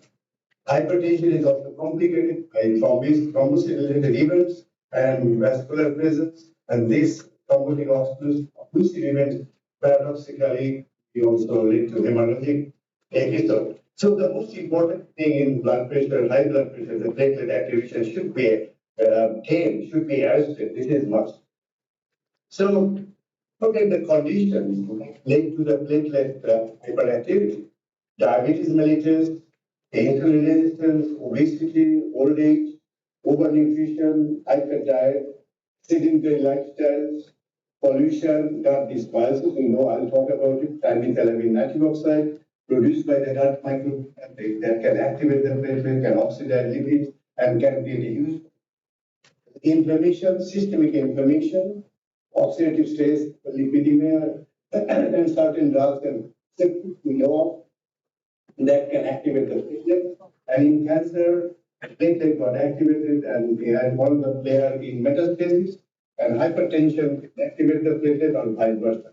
And we have seen in COVID-19, this platelet become hyperactive, and there is a lot of work and research going on that time how to address this hyperactivity of the platelet at that time. And we suggested that Fruitflow may be better than aspirin. That will come later on. So, under this condition, platelet become hyperactive and produce circulatory micronutrients, and they produce so many compounds, and that can activate the endothelium system and can lead to atherosclerotic situation. So the new concept is that the reduction of blood cholesterol is not the way to treat this thing. Rather, we should look to platelet hyperactivity under this condition and associated systemic inflammation. So, to summarize whatever I told you, that under this condition, they are not cardiovascular patients yet, but they have they have the situation that I already made, and that can lead to platelet hyperactivity. And this platelet hyperactivity, by producing so many compounds, electin, etc., that lead to atherosclerotic formation, and then if it goes unchecked, it lead to coronary heart angina, myocardial infarction, etc. And we have seen our situation. The platelets of the COVID-19 patients showed very enhanced expression of P-selectin and CD6 and enhanced aggregation. So that time, the thought was how to challenge, how to tame this hyperactivity. But here today, I'm talking about those people, billions of people, those who have this sort of problem, but may not have expressed cardiovascular disease. They have the platelet hyperactivity, and they secrete some of the compounds that lead to the precursor of atherosclerosis and ultimately cardiovascular event. And these are the platelet activation products that happens in the penultimate event. As you know very well, the platelets are involved in the cardiac event and stroke because of platelet aggregation and the thrombosis was from two sides of the platelet. And because if you look at the cardiac patient, there may be cholesterol lowering drug, there may be blood pressure lowering drug, or in combination of both, but they must have antiplatelet drug like aspirin or clopidogrel in combination because the platelet plays a major role in the final event. But what we are talking about that it is the involvement of the platelet much earlier in developing atherosclerotic plaque that we are having it unknowingly without symptoms because of platelet hyperactivity as a result of our life, our diet, our stress, smoking, pollution, and also dysbiosis of gut dysbiosis. And this sort of compound that as they produced in cardiac events, but they are produced in a low concentration while this situation we are having, like hypertension, high blood pressure, diabetes, high fat diet, etc. Now, if I summarize what I so far told you, that is that pathological disorder or subclinical situation where these things happen, insulin resistance, diabetes, hyperlipidemia, sedentary lifestyle, living in polluted situation, or gut dysbiosis, that all lead to platelet hyperactivity, that lead to atherosclerotic situation, and later on the CVD events. So, and of course, we should not forget that platelet has so many other things to do. If you are interested, you can read one of our review published last year. They're involved in inflammation of the body, they're involved in innate immunity of the body, they're involved in tumor biology, they maintain the regulation of the vascular tone, and also, of course, hemostasis and thrombosis. But if someone has been for a long time, we damage all these properties because platelet become completely inactive, and we're not sure how they other non-hemostatic properties that I mentioned here. And this is also a major challenge when we talk about platelet. Now, what platelet who are non clinical people as know the platelets are produced from bone marrow after fragmentation of the megakaryocyte cells, and they are non-nucleated. Their life is 10 days, and they should be in circulation 200,000 to 400,000 per cubic millimeter, and this should be in the circulation. And every day, that's why we produce 2% of the platelets, and that is there for 10 days. So this is that it has a battery of receptor responsible for aggregation of the platelets. It has the mechanism to transport serotonin. It has the mechanism to transport growth factors required for vessel wall. So it has three things. Plus also it has the capacity to produce thromboxane that is responsible for aggregate receptor expression like glycoprotein 2B and 3A. So normally platelets should be, as you see in the left side, it is very smooth. It is no problem at all. But when they get activated, there is a protrusion of the membrane, TTM, and mostly this is responsible for platelet aggregation or association through glycoprotein 2A, and in between fibrinogens are there. So this is the way it works. So, but let's do the platelet activation pathway. As I say, the nature needs produce the platelet aggregation response in order to save us from losing blood from the body. And for that, there are several receptors it has that actually aggregate the platelet, activate the platelet, like adrenaline when it is stressed, ADP when the red blood cell is broken, collagen is expressed when the membrane is we damage our membrane. Also, thrombin is a big player when the blood is broken.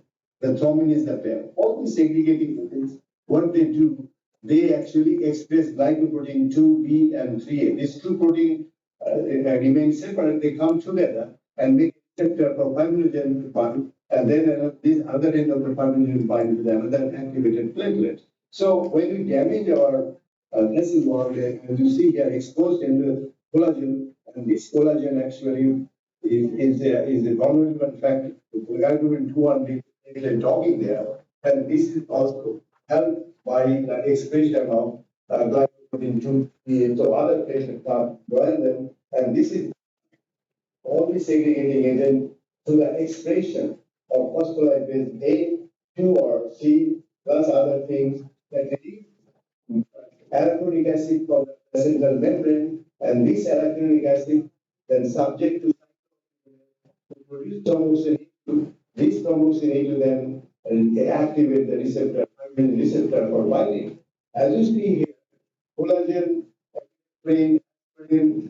collagen, and ADP, they all work down of membrane phospholipid to release arachidonic acid. That's the omega-6 fatty acid that produce thromboxane A2 that then explains the glycoprotein 2B3A.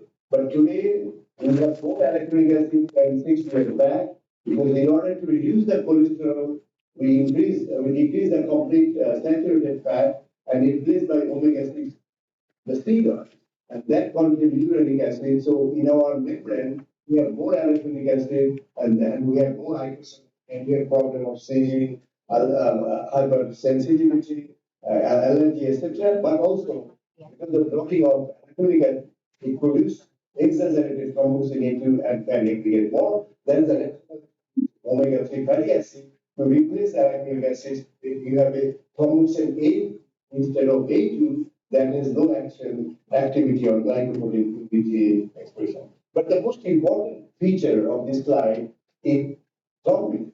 Thrombin, when it is generated, when the plaque is broken or unstable plaque, with the extrinsic pathway, thrombin will be generated, and it will activate the phospholipase A2, and it will directly, it will release electric thrombin, but it also can directly activate the glycoprotein 2B3A.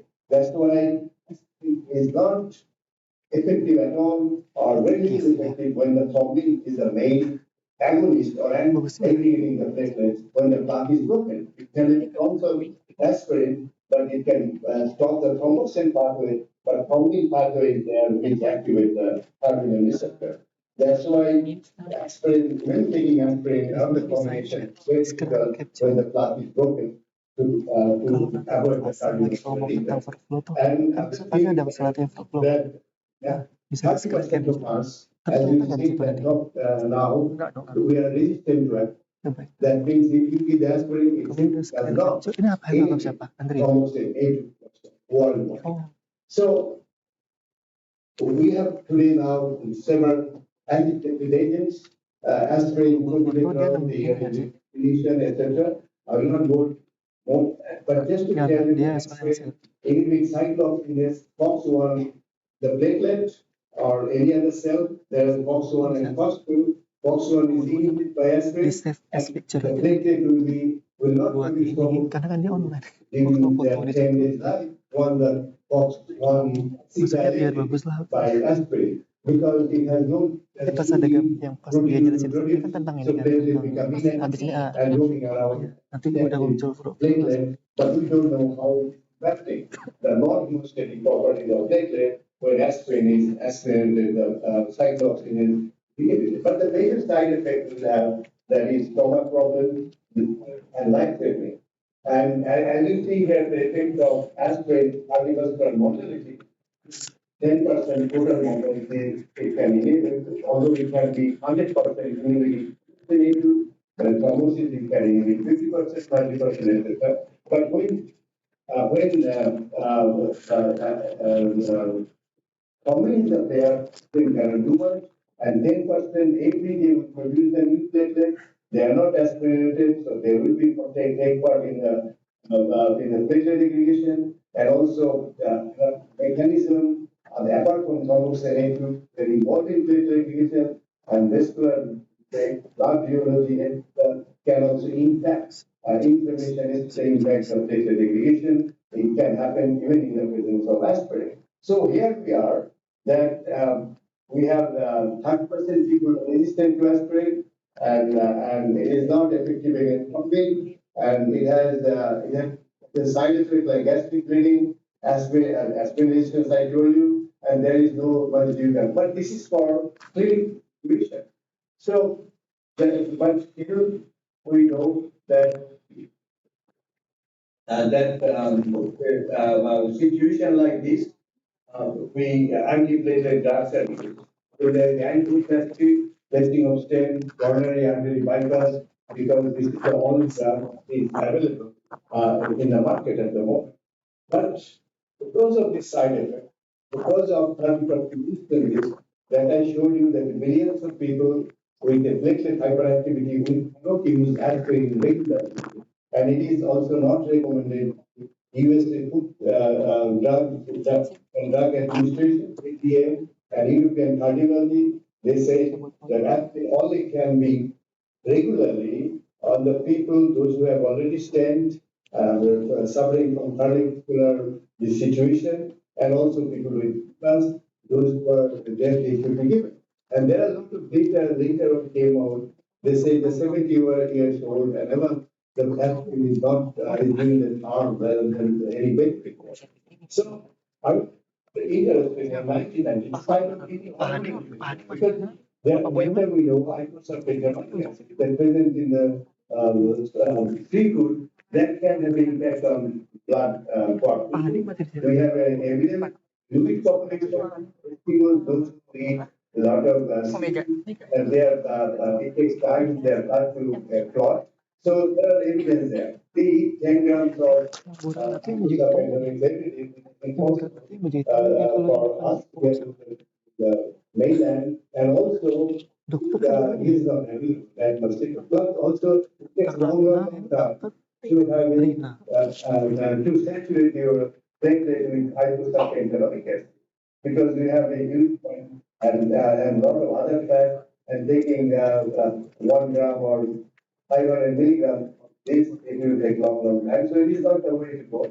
And there is no other concrete effect that is showing that other sources can have natural sources can have antiplatelet effect. But anyhow, the epidemiological is saying that the diet rich in plant foods are associated with reduced risk of cardiovascular disease. As you see here, there is a reciprocal curve as the consumption of this fruits and vegetables going down, the event of cardiovascular disease increase. So there must be some protection coming from like we see in the Mediterranean diet, which contains a lot of fruits and vegetables.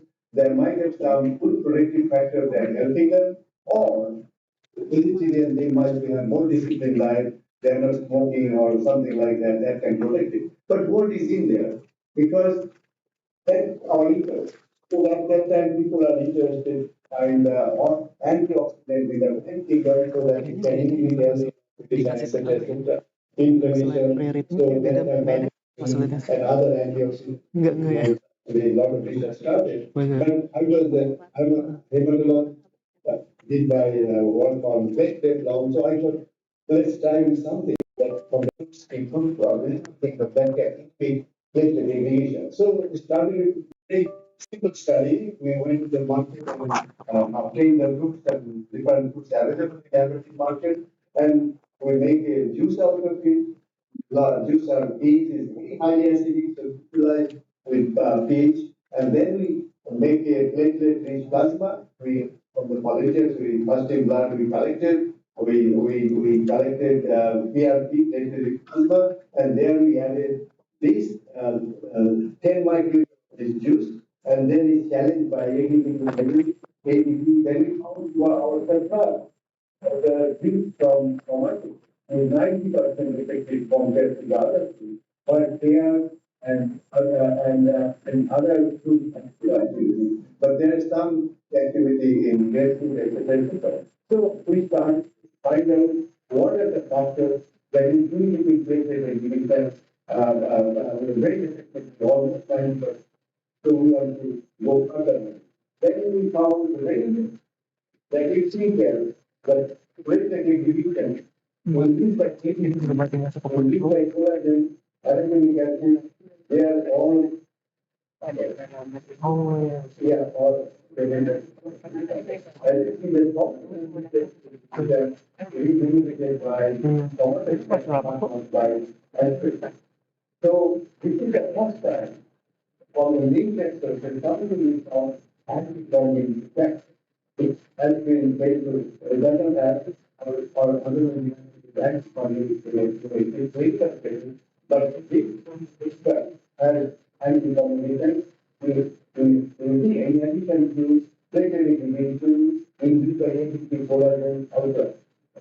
But actually, again, electrically gently, aggregation because it is compensated for by fibers. But these components we can say must become mentality have effect that they people reduce the negative. Electronic is the same message because of ADP and collagen, electronic activity and that is notwithstanding. So, but if you take collagen, there are no electronic activity. So it is okay, and it's result. And also it can make probably so, why is that? We saw in the here, we here in around the yellow food. So here is the but here is in the yellow, so we are very not the cover for main because and we so we did lot of work. We went into that and then we take the commercial actually and pre-turning with the memory card 1000 have a molecular all these things with endocytes that being soluble sugar any food has other sugars plus it has also and then we use the sugar soluble sugar with more sugar especially fructose that gives you healthier and that gives you the easier in the body which will come to produce. Anyhow, so it is used by colonic photography. Then we found the sugar amplifier is 4% of the actual extracellular and it was published in the American Journal of Physical Research. So the conclusion coming by this guy, these sugar, these slide, but we have very subjects with sugar-free tomato extract, the HPLC there is a three factor in AS1, AS2, and AS3. AS1 contains nucleotide, AS2 contains derivatives, those which can be quantified are shown there, on the right side, and AS3 contains large molecule of so here, no sugar there, but there are different types which will allow the composition to be used in the study after human trials and other studies we use already discussed.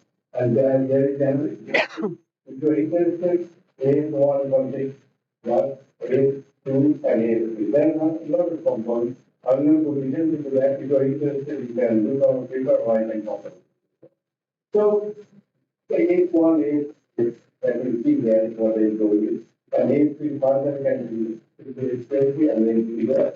But that is isolated and we call it EAF. We call it active version that is Fruitflow. We show what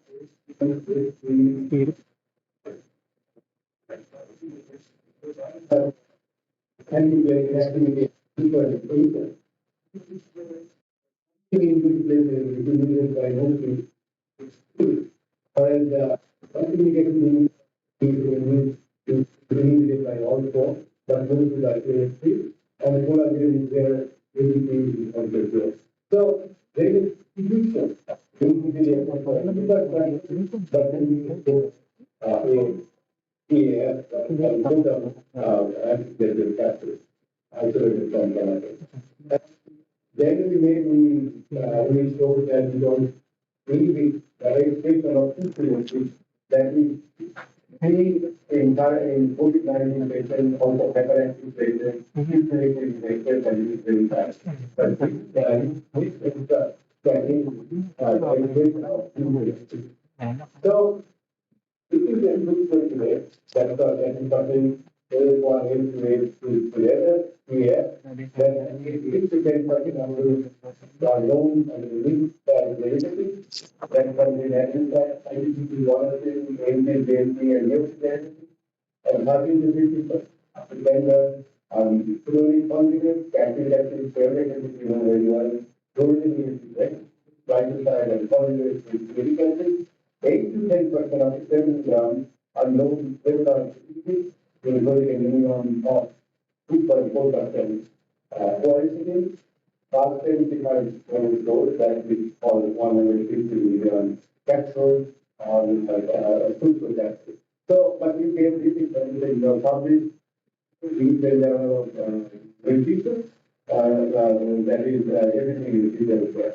Now, we need program in the class. So the different, I know, take to the level. And what is important in our study that we have a 20 to 27 individuals, a 40 to 60 and the treatment is used for 7 hours so that blood can be drawn without much problem. And then that time we did not yet purify the nuclear protector. Tomato extra, and that we use 8 grams of duff, and that is 4 million. The total active in all the 6 tomatoes, that is getting 200 ml of orange juice without this extra. And it is a 6-line study. Mustard subject underwent cannulation and 2 baseline blood samples, 45 minutes up before and then at 0 minutes. And then every hour we take the blood once they are given this juice with and without tomatoes here. And then there is a chronic study done with 100 that was ongoing in the old slide, but we have done, we do the results. So, and this is the design of the cannulation study, 7 hours. We say there are 2 basal control, 45 minutes, that 1 hour, 30 minutes, 3 hours, and 6 hours. And we have to give the snack at 3 hours because of that is the design in it.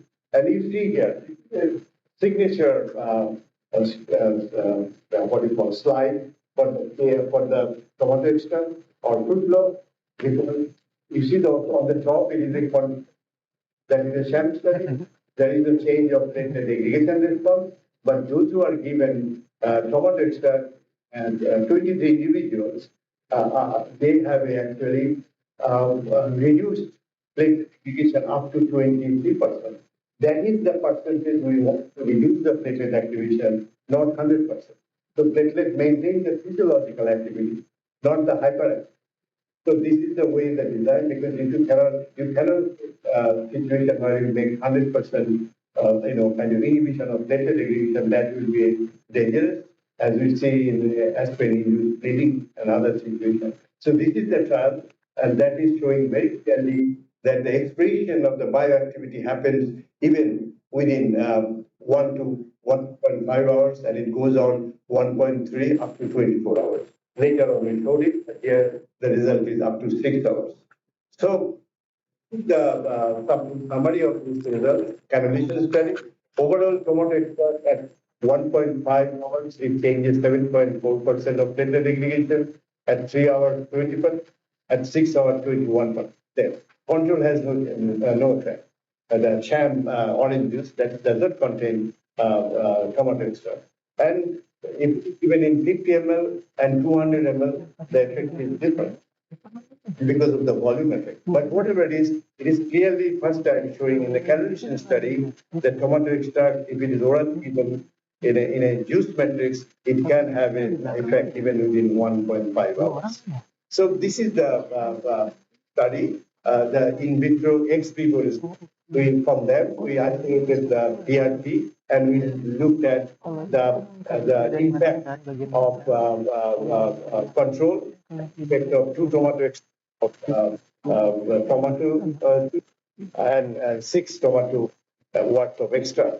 And at 3 hours, it is taken. As you see from the T times 0, the aggregation is 100%. And with control at 3 hours, there is almost same aggregation response. But when they take these 2 tomato worth of extract, we can see the changes of 6.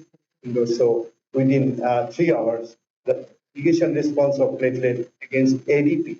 This is very interesting, showing the first time that if somebody consumes these things, they can see the effect within 3 hours. Ex vivo.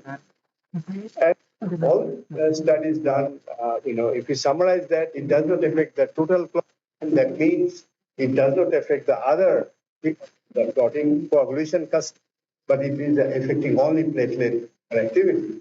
It has no effect on prothrombin type, but it inhibits platelet aggregation, and no side effects are observed. And we expected that, because if you go to Mediterranean, Hungary, others, the tomato consumption is pretty high, and there is no such thing of side effect of increased. Then we use a double-blind randomized Latin square design study with 93 subjects, 45 to 70 years old, and no history of any disease. Seriously screened with normal platelet response, and we take the fasted blood at 0 and 3 hours after consumption of drink on 3 occasions at interval of 1 week.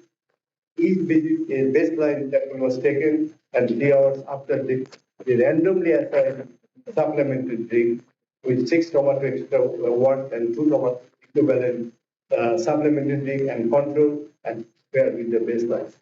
And these are the characteristics of the procedures. If you are interested, you can consult our paper published in American Journal of Clinical Medicine. As you see, the age is between average is 59, male are 59, female 56, BMI 26. Then there is so many data that there have a background, systolic and diastolic blood pressure, etc. And once they have been this sort of intervention, then we showed that compared to the control, the Fruitflow in tomato extract, they have a kind of a reduction of platelet aggregation response.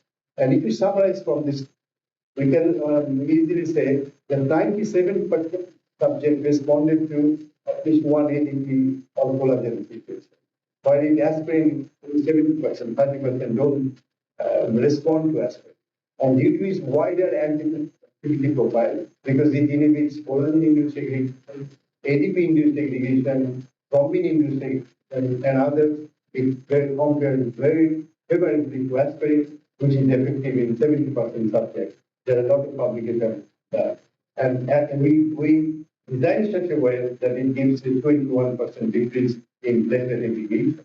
And all this data, you can get it from, if you start with my name or our scientist Kennedy name. So then we have another chronic consumption for fixed rates, and we like to see what happens. And we found that ADP segregation, collagen-induced segregation, SP selective expression, promoting all of it from the baseline at 6 compared to placebo and plotting the. But another interesting observation is that there was a side effect in active time. So this is the study. We get up to 16 consumption of this chromatid extract. They have a very good results that in terms of reducing the platelet aggregation along with plasma rejection, plasma triglycerides. So now how it works against aspirin to Fruitflow. We examined the relative platelet response to Fruitflow compared to 75 milligram of aspirin in healthy subjects. A total of 47 subjects completed a double-blinded control trial following a crossover trial. Acute and 7-day treatment with 75 milligrams were compared with control and with and without Fruitflow over a 5-hour time course. And then we measured the platelet treatment response, measured to release plasma clotting using TFA equipment. And this is a study just to show that if you consume for 7 days Fruitflow, if you consume 7 days aspirin, and if you consume 7 days aspirin for Fruitflow, what happens to platelets? As you know, that aspirin, if it is given, it irreversibly inhibit platelet aggregation because it acetylates the cyclooxygenase. So for his lifestyle, his platelet will not be aggregated at all. But with Fruitflow, it works in different mechanisms, not exactly like with the aspirin does. So it is highly flexible. So every day you can only remove 2 blood pressure. Doesn't matter, it's continuous. But if it's consuming aspirin every day, then you are reaching 50%. And after 10 years, it's 90%, 70%. So if you summarize the results of the study, then you see the chronic Fruitflow platelet function have reduced 13 to 36%. That is with and platelet aggregation can be 20 to 9%. Some people are resistant to aspirin, but it can be 1%. And people found that only 2% people are responding or no responder on low decreasing Fruitflow, but with platelets, with aspirin, it is 19%. But worldwide, with this population, 19% are no responders. And using this for as response, I just said we could do this, but with aspirin use, there is a increase in GI, permeable fluid, and fibration, that is more. And with normal effect in a 65% of no aspirin responders, that means that is very expensive. And so it can be used as a primary, and that's very good system. But we cannot use if people do the hyperphysical activity. In sedentary lifestyle, it's taking a long time and all blood microbiota changes, all these places, hyperactivity. We cannot use it because of the sinus of others. The sinus is not possible. That is Fruitflow is still slightly possible. So a single dose of 75 million of aspirin could approximately equal efficacy to the dose of Fruitflow, whereas daily 75 million aspirin was approximately 3 times as effective after 7 days. Of course, because this one of aspirin is there, platelets are aspirated, so after 7 days, we almost 70% of the platelets will be aspirated, will not get in the aggregation. Others there's a 30% or so release of capability can continue. So it does not reduce transport like that. So we can reduce the primary solution. So this was also with the data nutrition in 2017.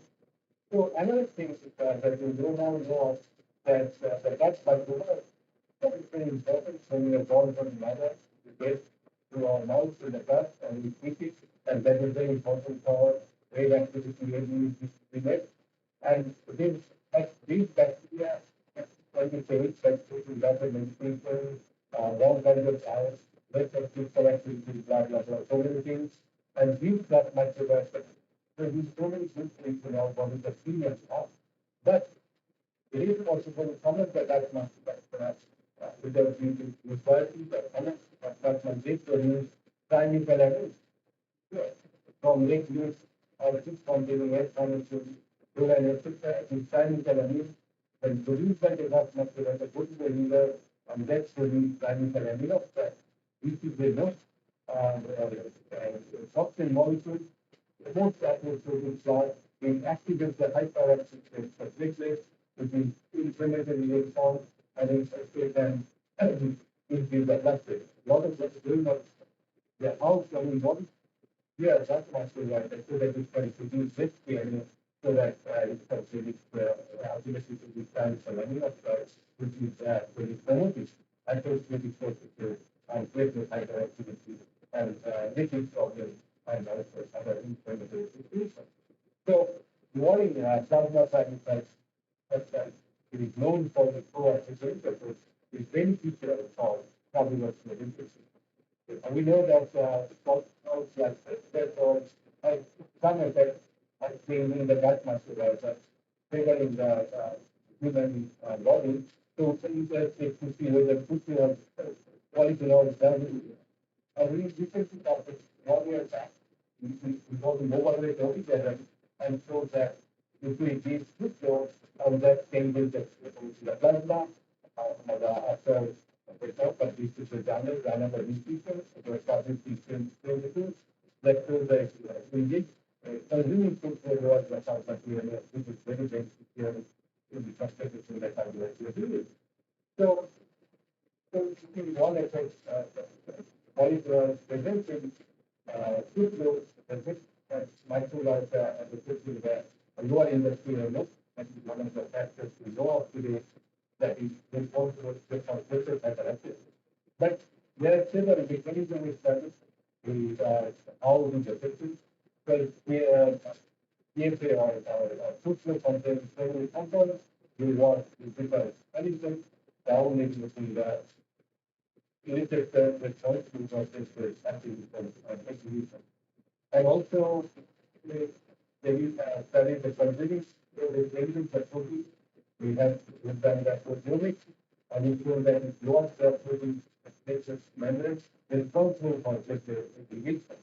I'm not going into details into that. And also the Chinese study, animal study shows that fructose separates DHC beta 6 and TLC gamma 6 are much very coordinated. Animal platelets, which was to watch the inhibition of secondary measuring systems that actually involve in platelet.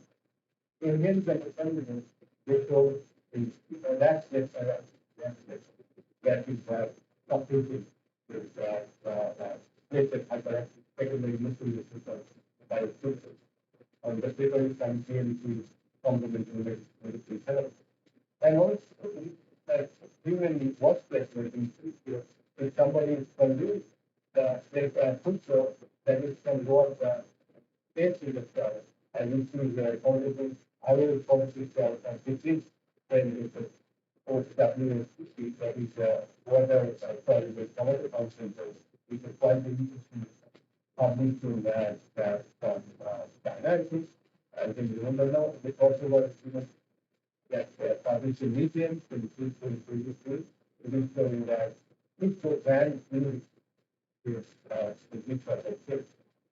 And also they show that fructose can enhance the blood flow. As you see here in the right side, that the people who are taken fructose and X-ray, etc. That there are changes in the blood flow, but the changes in the fluid is much more compared to other things. So it is the direct effect saying that how this flow within the blood flow.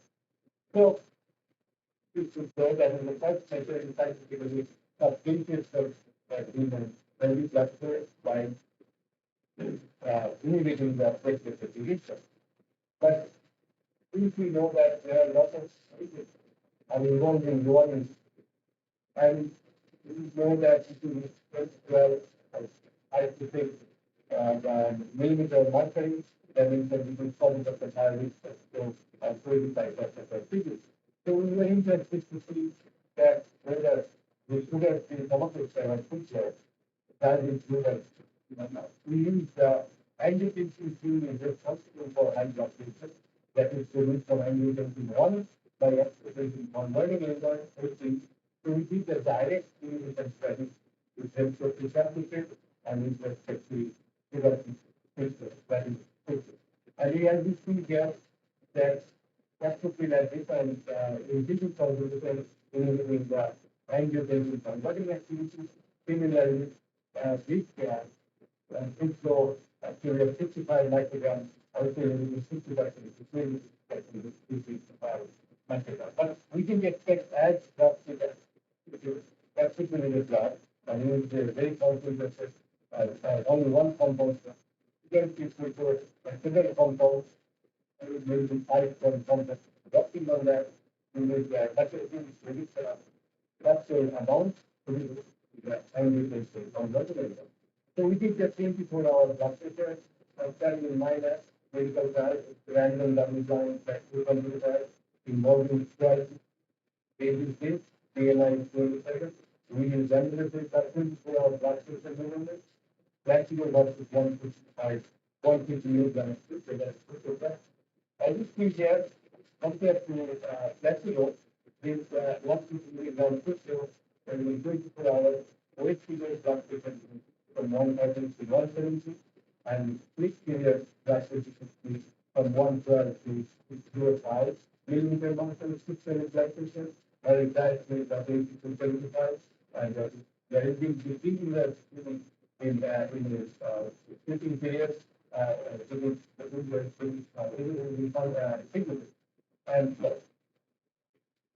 and 24 hours the other, that is from placebo, there is difficulty feeling almost 8 millimeter mercury, but there is a significant difference in that. So it is clearly saying that this drug is consumed for 24 hours, place reduces that both weight figure blood pressure and heat figure and however 24 hours blood pressure. And we have published several trials, still unpublished, and you can see those results from the modeling systems in all the measures, state education and total income and TCP, and we get a significant effect. All of the studies that it has. So, if we summarize what I said, the treatment is effective against multiple munitions, against everything collateral characteristics and performance. So that phase is effective against all the problems against cancer, not cancer. 97% of the first test for the political without assessment, which is effective against ACE in different studies, and also new studies which show that it can affect the blood pressure. And which may go on the blood pressure.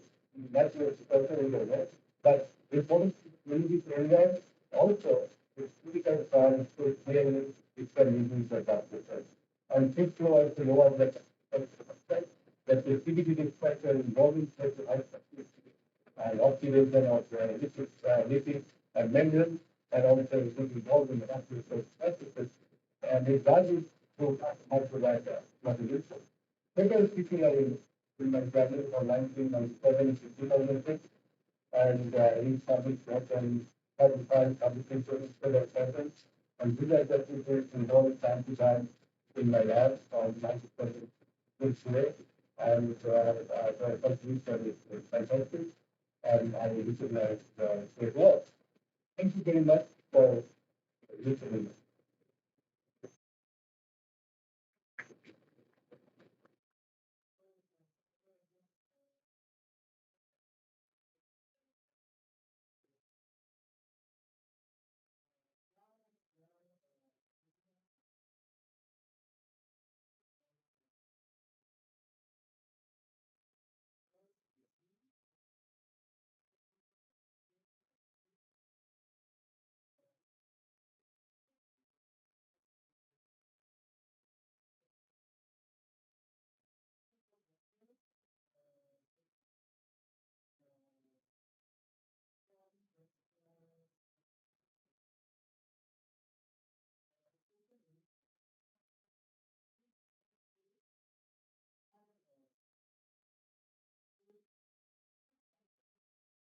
I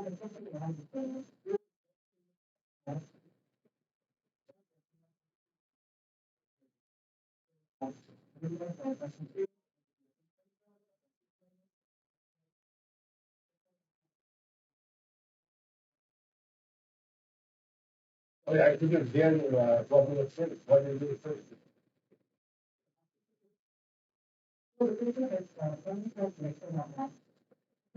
Yeah.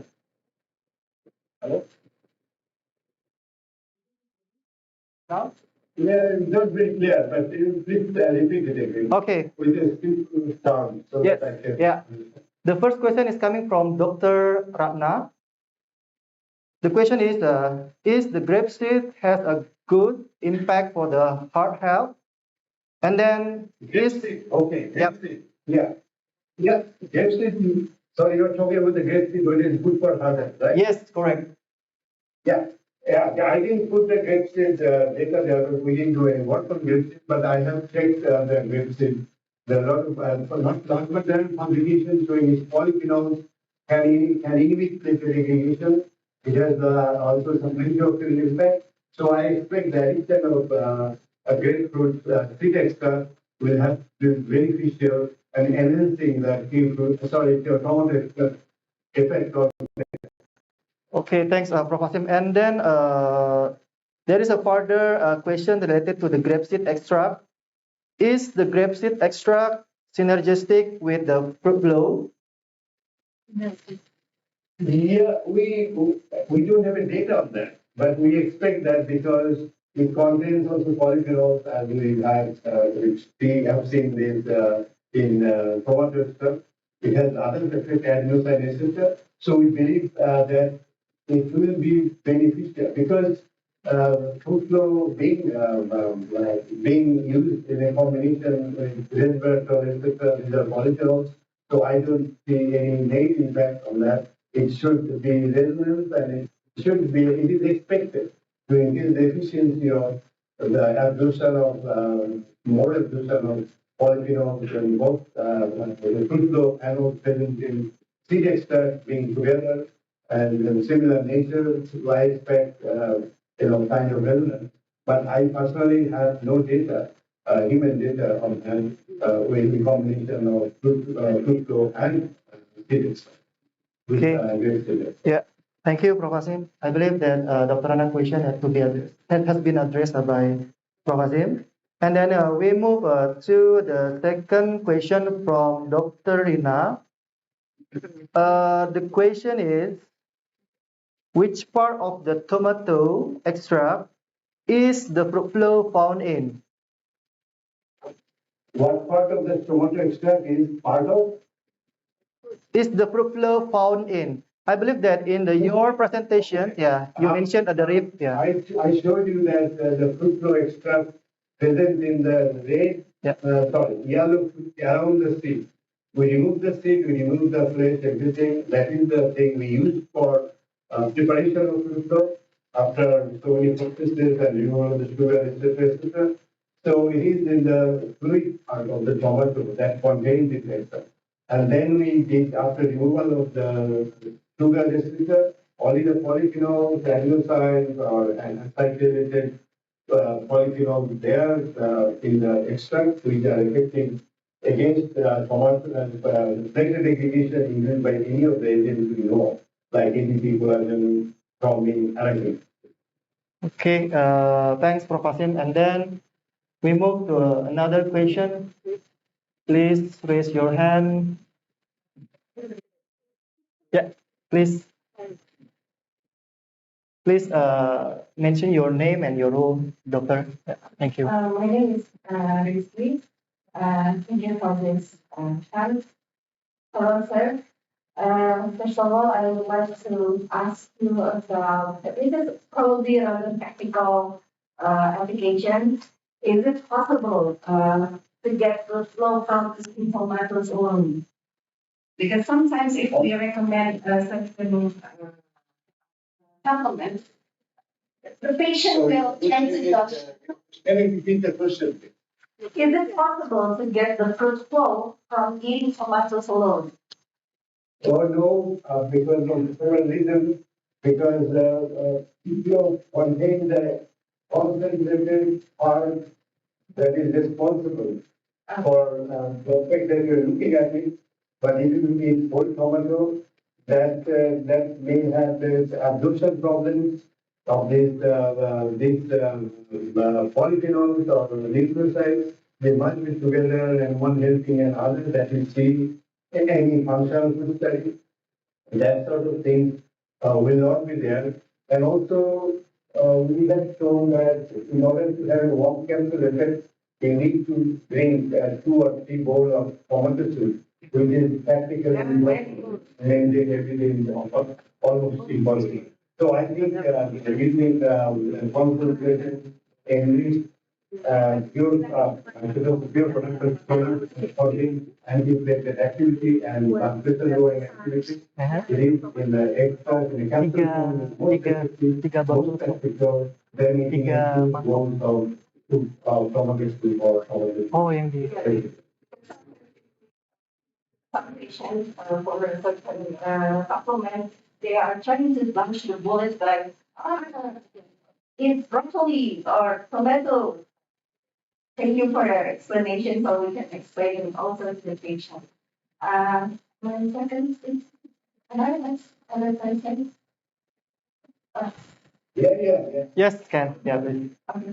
My second question is about, you mentioned earlier about how Fruitflow and aspirin are synergistically inhibit ADP and collagen-induced platelet aggregation.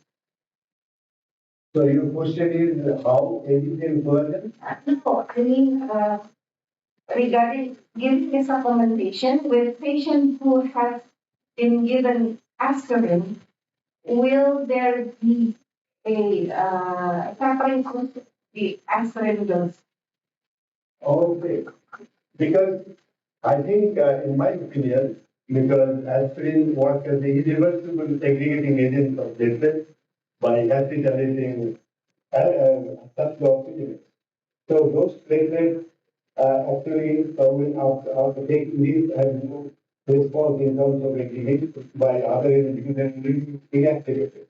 So we are comparing extra energy. All you can do is that those are resistant to aspirin. That means 30% population, they are taking aspirin but no effect.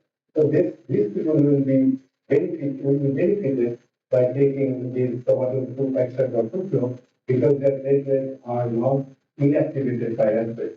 But those who are taking aspirin 767 milligrams every day or 120 milligrams, depending 165 milligrams, their platelets will already inactivate. So you are not adding anything extra if they are sensitive to aspirin. So therefore there will not be any side effects, only beneficial effects will be there. Thank you for watching. And then, yeah. Thank you. My name is Meta. What is the maximum dose of the Fruitflow, and is it safe for daily consumption?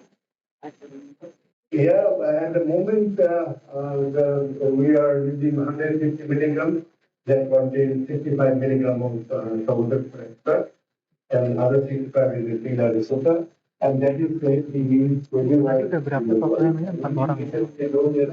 Aku limited 2 aja. 3 orang tadi kan. So up to 350 to 80 milligram of tomato extract on the Fruitflow capsule that contains 65 milligram of tomato extract is safe, no problem. So no side effects. If you look at the epidemiology, consumption of tomato in Mediterranean and Hungary daily, take a lot of tomato daily. So there's no side effects. Okay, thank you, Prof. Asim. Is there any further question from the other participants? Yeah, please. Yes. Thank you for your nice presentation. I would like to talk about research candidate about protein impact with international normalized ratio after taking Fruitflow. So question is, I didn't understand. We say that performing and international ratio after taking Fruitflow. After taking Fruitflow, what you were saying, I still didn't get that. Fruitflow means time test with INR, international normalized ratio. Okay, that is you're talking AFA1, AF2, AF3. Yeah. Yeah, but these are for clinical, for analytical purpose, we did the work to see which fraction contains what kind of compound. But in Fruitflow, they are combined together. It's called total active fraction. That is big use. So don't worry about AF2, AF3. And as I see here, your question is that you have any data on good company targets with international tracking ratio of that. Yeah, we studied in our own measure the programming time. And after taking Fruitflow, there is no changes in the programming time. So that's all we have, the data.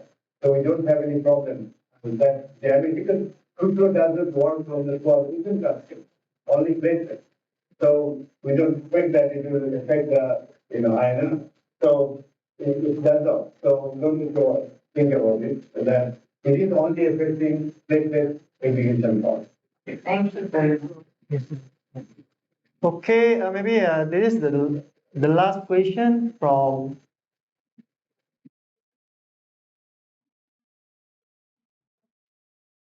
Yes, for Professor Prasim. I just want to asking about lycopene. As we know, lycopene also an antioxidant for the heart protection, of course, to lowering bad cholesterol rate. And the one I want to ask about, how about in our patients with suffering mild or severe hypertension? Is your product can replace our mono or double therapy in medical drugs? Thank you. Yeah, your question is about the blood pressure lowering by so much. Those who are using monotherapy or mixed therapy using targeting blood pressure mechanism in different way, like calcium channel blocker or angiotensin receptor ARB or angiotensin converting enzymes, etc. As you see, here we didn't use this patient in our study. We use obese and moderately hypertensive people, and they after 24 hours they reduce the blood pressure conservatively. That is the observation we had. So on the basis of that, we cannot say how it will act on the patient, but only we can say that if you consume food regularly, then you can you may normalize the blood pressure because there are 3-4 different ways the blood pressure anti-blood pressure medicine works. One is beta blockers. Other is angiotensin converting enzyme inhibitor. Other is an ARB, angiotensin receptor blocker. Another is calcium channel blocker and diuretic. So you see, one is to work different ways to look into these possibilities to see the patient to have a kind of a good result. We know that because of platelet activity, hyperactivity, there is a changes in the membrane, vasoconstriction, etc. So platelet can contribute hypertension, and that part also will be reduced in addition to angiotensin converting enzyme mediated weight. But whether it will want to get patient with double pregnancy, we don't know. If future clinical trials will tell, but only we can say is the moderately high blood pressure people, hypertensive people, those are not yet medical yet, that they will benefit after taking this don't extract or treatment. Okay. So thank you, Professor. I hope Professor already addressed your all questions accordingly. So since we have a limited time because we want to have a lunch and istoma, so this is the end of the session from Professor Asim. I hope you enjoy the seminar today, and thank you very much for joining again the sessions. I will hand it over to MC. Thank you. Thank you, Prof. Asim. Thank you. Terima kasih kepada Bapak Arifin dan Prof. Asim. Selanjutnya kita akan memasuki acara penyerahan plakat kepada pembicara kita di seminar sesi 1, yaitu Shen Chamlo. Penyerahan plakat akan dilakukan oleh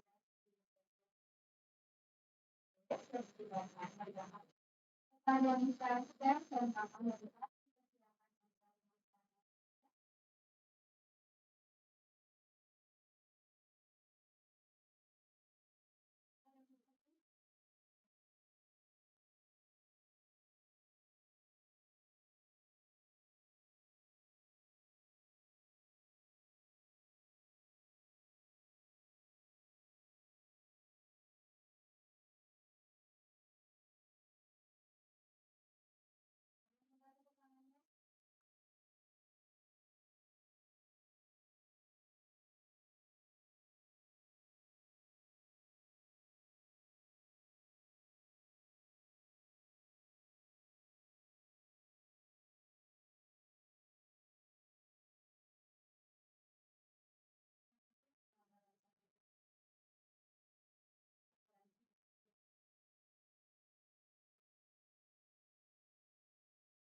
Acara selanjutnya adalah melanjut dan akan berlangsung selama 1 jam ke depan.